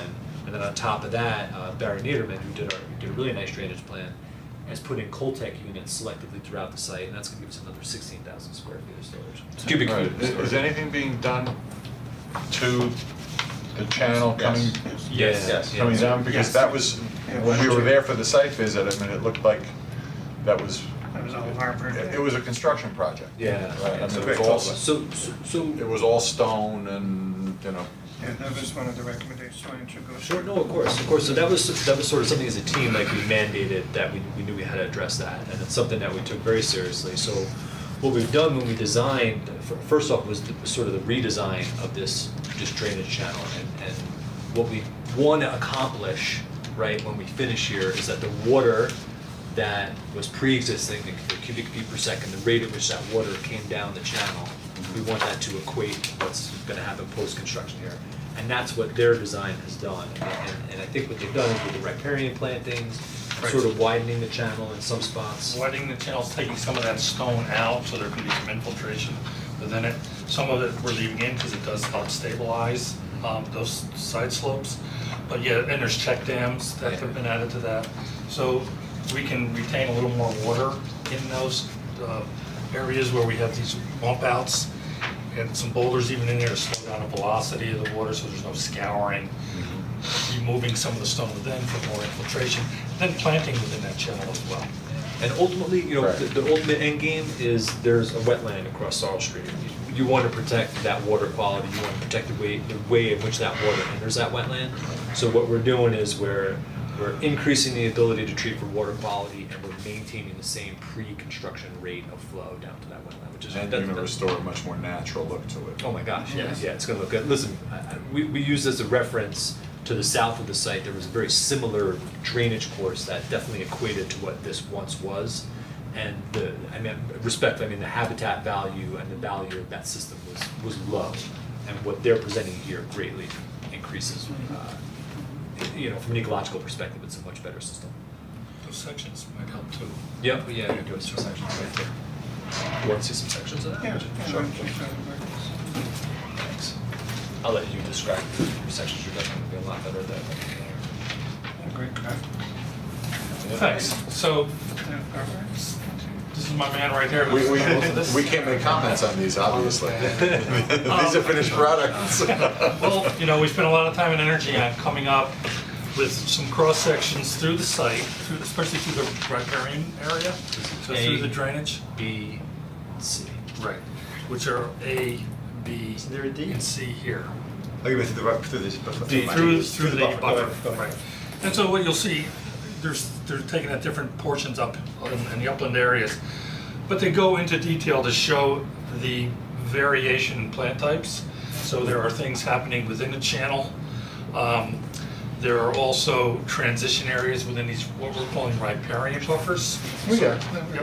So, so the sort of both sides, that is also being treated all the way down. You'll see some rocks and boulders in there, but this is where it gets really rich in terms of plant types. So we're doing everything from ground covers, perennials, shrubs, small trees, some larger trees, but you start to get the flavor of what that is. And these are really based on some of the ghosting in the back is the actual site. So, the idea was really to be able to show that, what it's supposed to look like, and there are also some plans or some photos that are indicative of some of these areas within this meadow with moat, walkways and that sort of thing. So hopefully this graphic is helpful. Awesome. And then just, we've touched on the stormwater, we might as well just touch on it real quickly, but this is from Barry's presentations, the site engineer. And just so you have a feel for what the site is doing, basically have two drainage areas. You have one on sort of the northern portion of the site, and then you have drainage area on the southern portion of the site. And that's what we, would essentially a drainage divide that sections the site. And so all the stormwater calculations were based on these two areas, and that's how we come up with our numbers. To demonstrate that the site as is with the sod and lawn areas and some of the plantings, as well as the proposed plantings, are a very small increase in the coefficient of runoff. But as I stated before, we have a lot of stormwater practices that are going to be in place to sort of overcompensate for that additional stormwater. One question on your strategy for the lawn. You talk about just letting it grow up. Right. So, when it comes to planting, you're not advocating removing the sod? No, They just- no, absolutely just right. in the So planted bed. the research we've done on the sod that was laid there, that maxes out in height at about 18 inches. So that gets mowed once a year, right? So we can control any woody material that's gonna come up through it. And within that meadow, once this grows out, there are thousands of perennial, we're calling them, some people call them forbs, we're calling them plugs, basically. So we can actually, within there, without having to rip all of that up, that'd be devastating, that tear that all apart and start over. So that's gonna grow out and that's gonna be supplemented. And the end result is really intended to look more like these kinds of photos. Just one issue from experience with Sure. that is you need to make sure that you're getting through the entire sod root system. These will be drilled in, because you've gotta get down to the, Because we know and they into the don't subsoil. Yeah. Right. It's gonna be important to make sure, that's verified and, That's a Yeah, good point, I Steve. would probably actually double the size of the hole for the plant. Yep. To give it more room for roots to grow. Because once that sod gets established for that thick plant. So it's- the depth or the The width. Probably, Width. by the time we're done, Yeah. we're looking at something like that, for a bulb that's about like that. Okay. Yeah, I would look at like a tennis ball size. Yeah, that's a good reference. Steve, what do you want that reflect? Does it note on the plan or? Well, my concern is the contractor, whether they're gonna know to do that, so I Probably think show what we would detail. probably do is put as a condition that you guys would stay involved and oversee some of the, Right. that work. And we'll Just make sure it's inspect- done. Because if it's not done properly, then Yeah. all you're doing That's a is waste going of money. back and redoing Yeah, it. we don't want to do that. You don't wanna do that. Come back here and Yeah. You're using different contractors. Yes. I have a feeling. Say that loud enough? I have a feeling the homeowner may be choosing someone else. I'd also mention, go ahead. But then with the lawn, for the rest of the area, it's just gonna be a matter of letting it grow up and then mowing it. So the lawn areas to remain will be maintained as lawn. Okay. But I know there was some comments from another board that they felt more of the lawn should stay.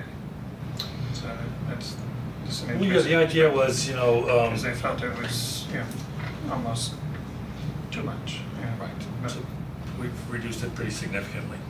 I think what we wanted to provide to the homeowner was, look, directly behind the residence, that's where the bulk of your lawn area will be. And these areas that are sort of on the fringe and that have sort of a landscape feature like the drainage course, those are the areas where we're gonna focus a lot of the mitigated plantings. And I think we get the most sort of bang for the buck over here. You get way more of an ecological system that's preserved up here. And then you have this for the use of the homeowner, along with all the additional plantings that we're putting in here. Which stabilizes those steep slopes as well, and also the opportunity for some corridors across the site. They stay within the site primarily, but it does allow for this migration. That's a good point, thank you for bringing that up. Yeah. We did extend the meadow out beyond the buffer here so that we could get sort of this is a north-south, sort of like a north-south or a south-north sort of connection across the site like this up top here. So, that's good. Okay. Right?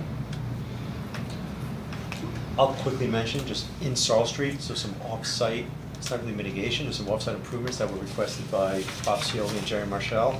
So we're making some improvements in Sorrel Street to improve that drainage swale and to reconstruct a catch basin. So there's some failing drainage conditions existing in Sorrel Street that was unrelated to the work that we performed. But as a result of this project, there was a request made and we're doing it, yeah. Within a right of way. Within the town right away, yeah. Thanks, Brad, I forgot about that. Just for the board's clarification, the darker green on the left side, that was the extent of the plan that you approved back in 2016, I think it was. Yeah, so where Glenn's fist was, that, our hand right there, yeah. This red, this, Yeah, that line. Yeah. Yeah, they This was- yeah, used this- about I'm sorry. 85% of it, you know, just the battle area and stuff. Did this stop work order in place, so we didn't, right, that's why we haven't finished. Right, the meadow was scheduled and then there was a stop work order. So- So that is incorporated as part of. Right. This resolution, right, to get it done.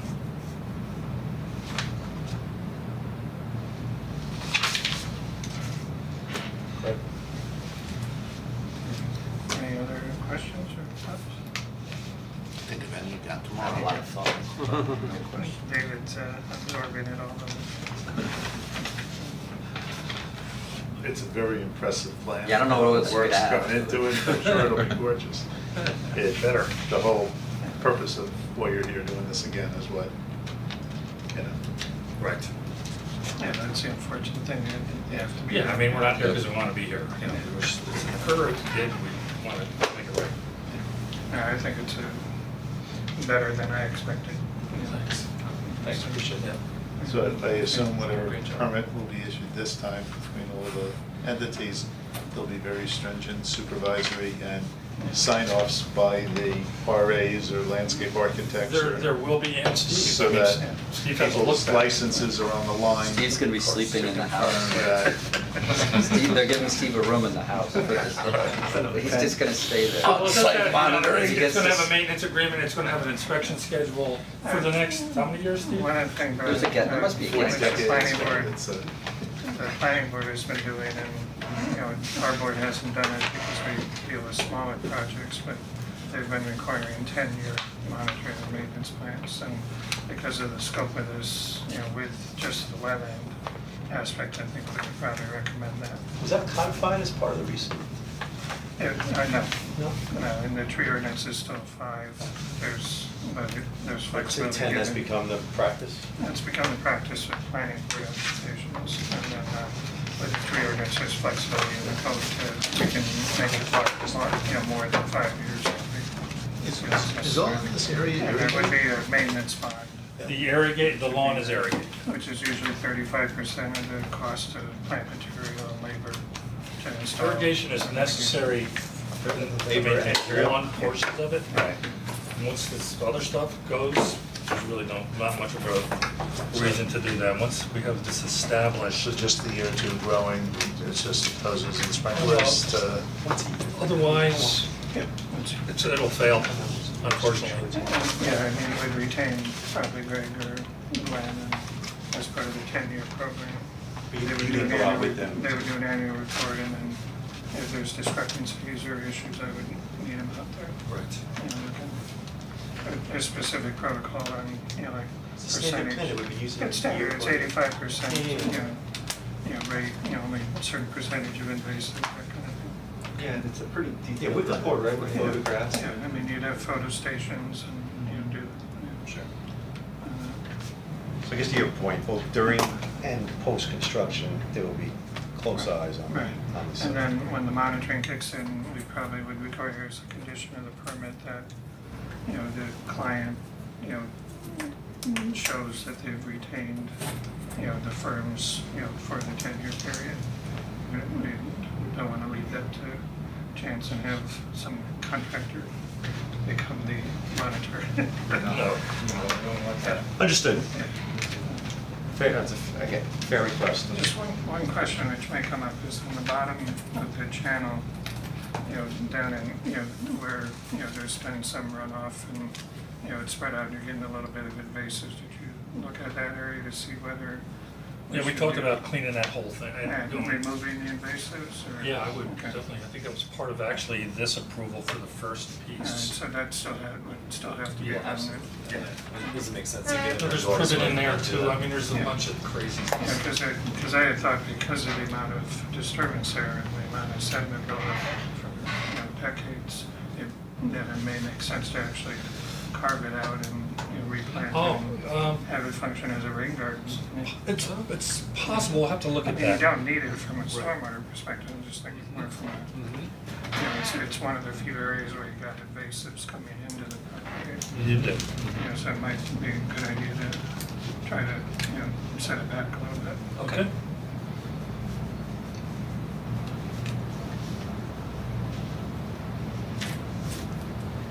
And their tree plan was based on the amended tree ordinance, so all the new percentages and everything. Otherwise, you'd be looking at even double the amount that would be a deficit.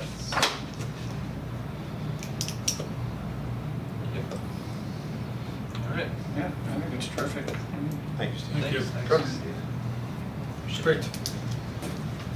Look No, forward I to don't meeting think you so. Tomorrow tomorrow. night, all over We'll go through it again tomorrow. Steve, for tomorrow night, you commented on the boards. I know in that room you used the screen. Any thoughts on presentation tools and materials for tomorrow night to make this most effective? Is everyone going to be sitting on the day? I just want to make sure that we're well prepared I'm for hopeful tomorrow. that we're gonna set up the room And, to be around a room Okay. like this, just with, because there's only 5 planning board members, staff, and I mean, but I think we can put enough tables together to do that instead of having, planning board Everybody on up the at the dais dais. and everybody else sitting down in the, thing. So if we do that, I think then you could designate a corner for the display boards. I mean, the other option is if you have it on, if you have the capability of putting it digital on the screen. I guess I throw it out there for the, again, I didn't know the seating configuration and what we Well, I- prefer. I just thought I had you. I'm gonna hope that we can do that, I Yeah. just don't know if there's enough What do you think, space. Brent? I think we prepared for. I would say maybe just because we have a fair amount of drawings. Yes. The thing to do maybe would be to just say we're gonna set it up on the screen, we'll come with the boards that we have, which are like the primary boards. I think we can get most of the points, and certainly with your assistance, we can get most of the points across. Yeah. But if somebody has a more detailed question, we can pull up what we have on the screen. We'll have Look at everything. the diagram. So we use these boards and then we get into the more steep slopes and some of the underlying plans. Yeah, Okay, yeah. fine. Yeah, and I don't, you've got some 11 by 17s, that's probably the best, for the members. Should we bring extra copies or do they all have for their packets? I would probably bring a few extra copies just in case. We can do that. I mean, they should have it, doesn't mean they've opened it, but they should have it. Got it. Okay. Excellent. Thank you. Good, thank you for your time. Thank you so much. Appreciate it. Thank you, guys. Good night. Thanks. Good night. Thank you. See you tomorrow.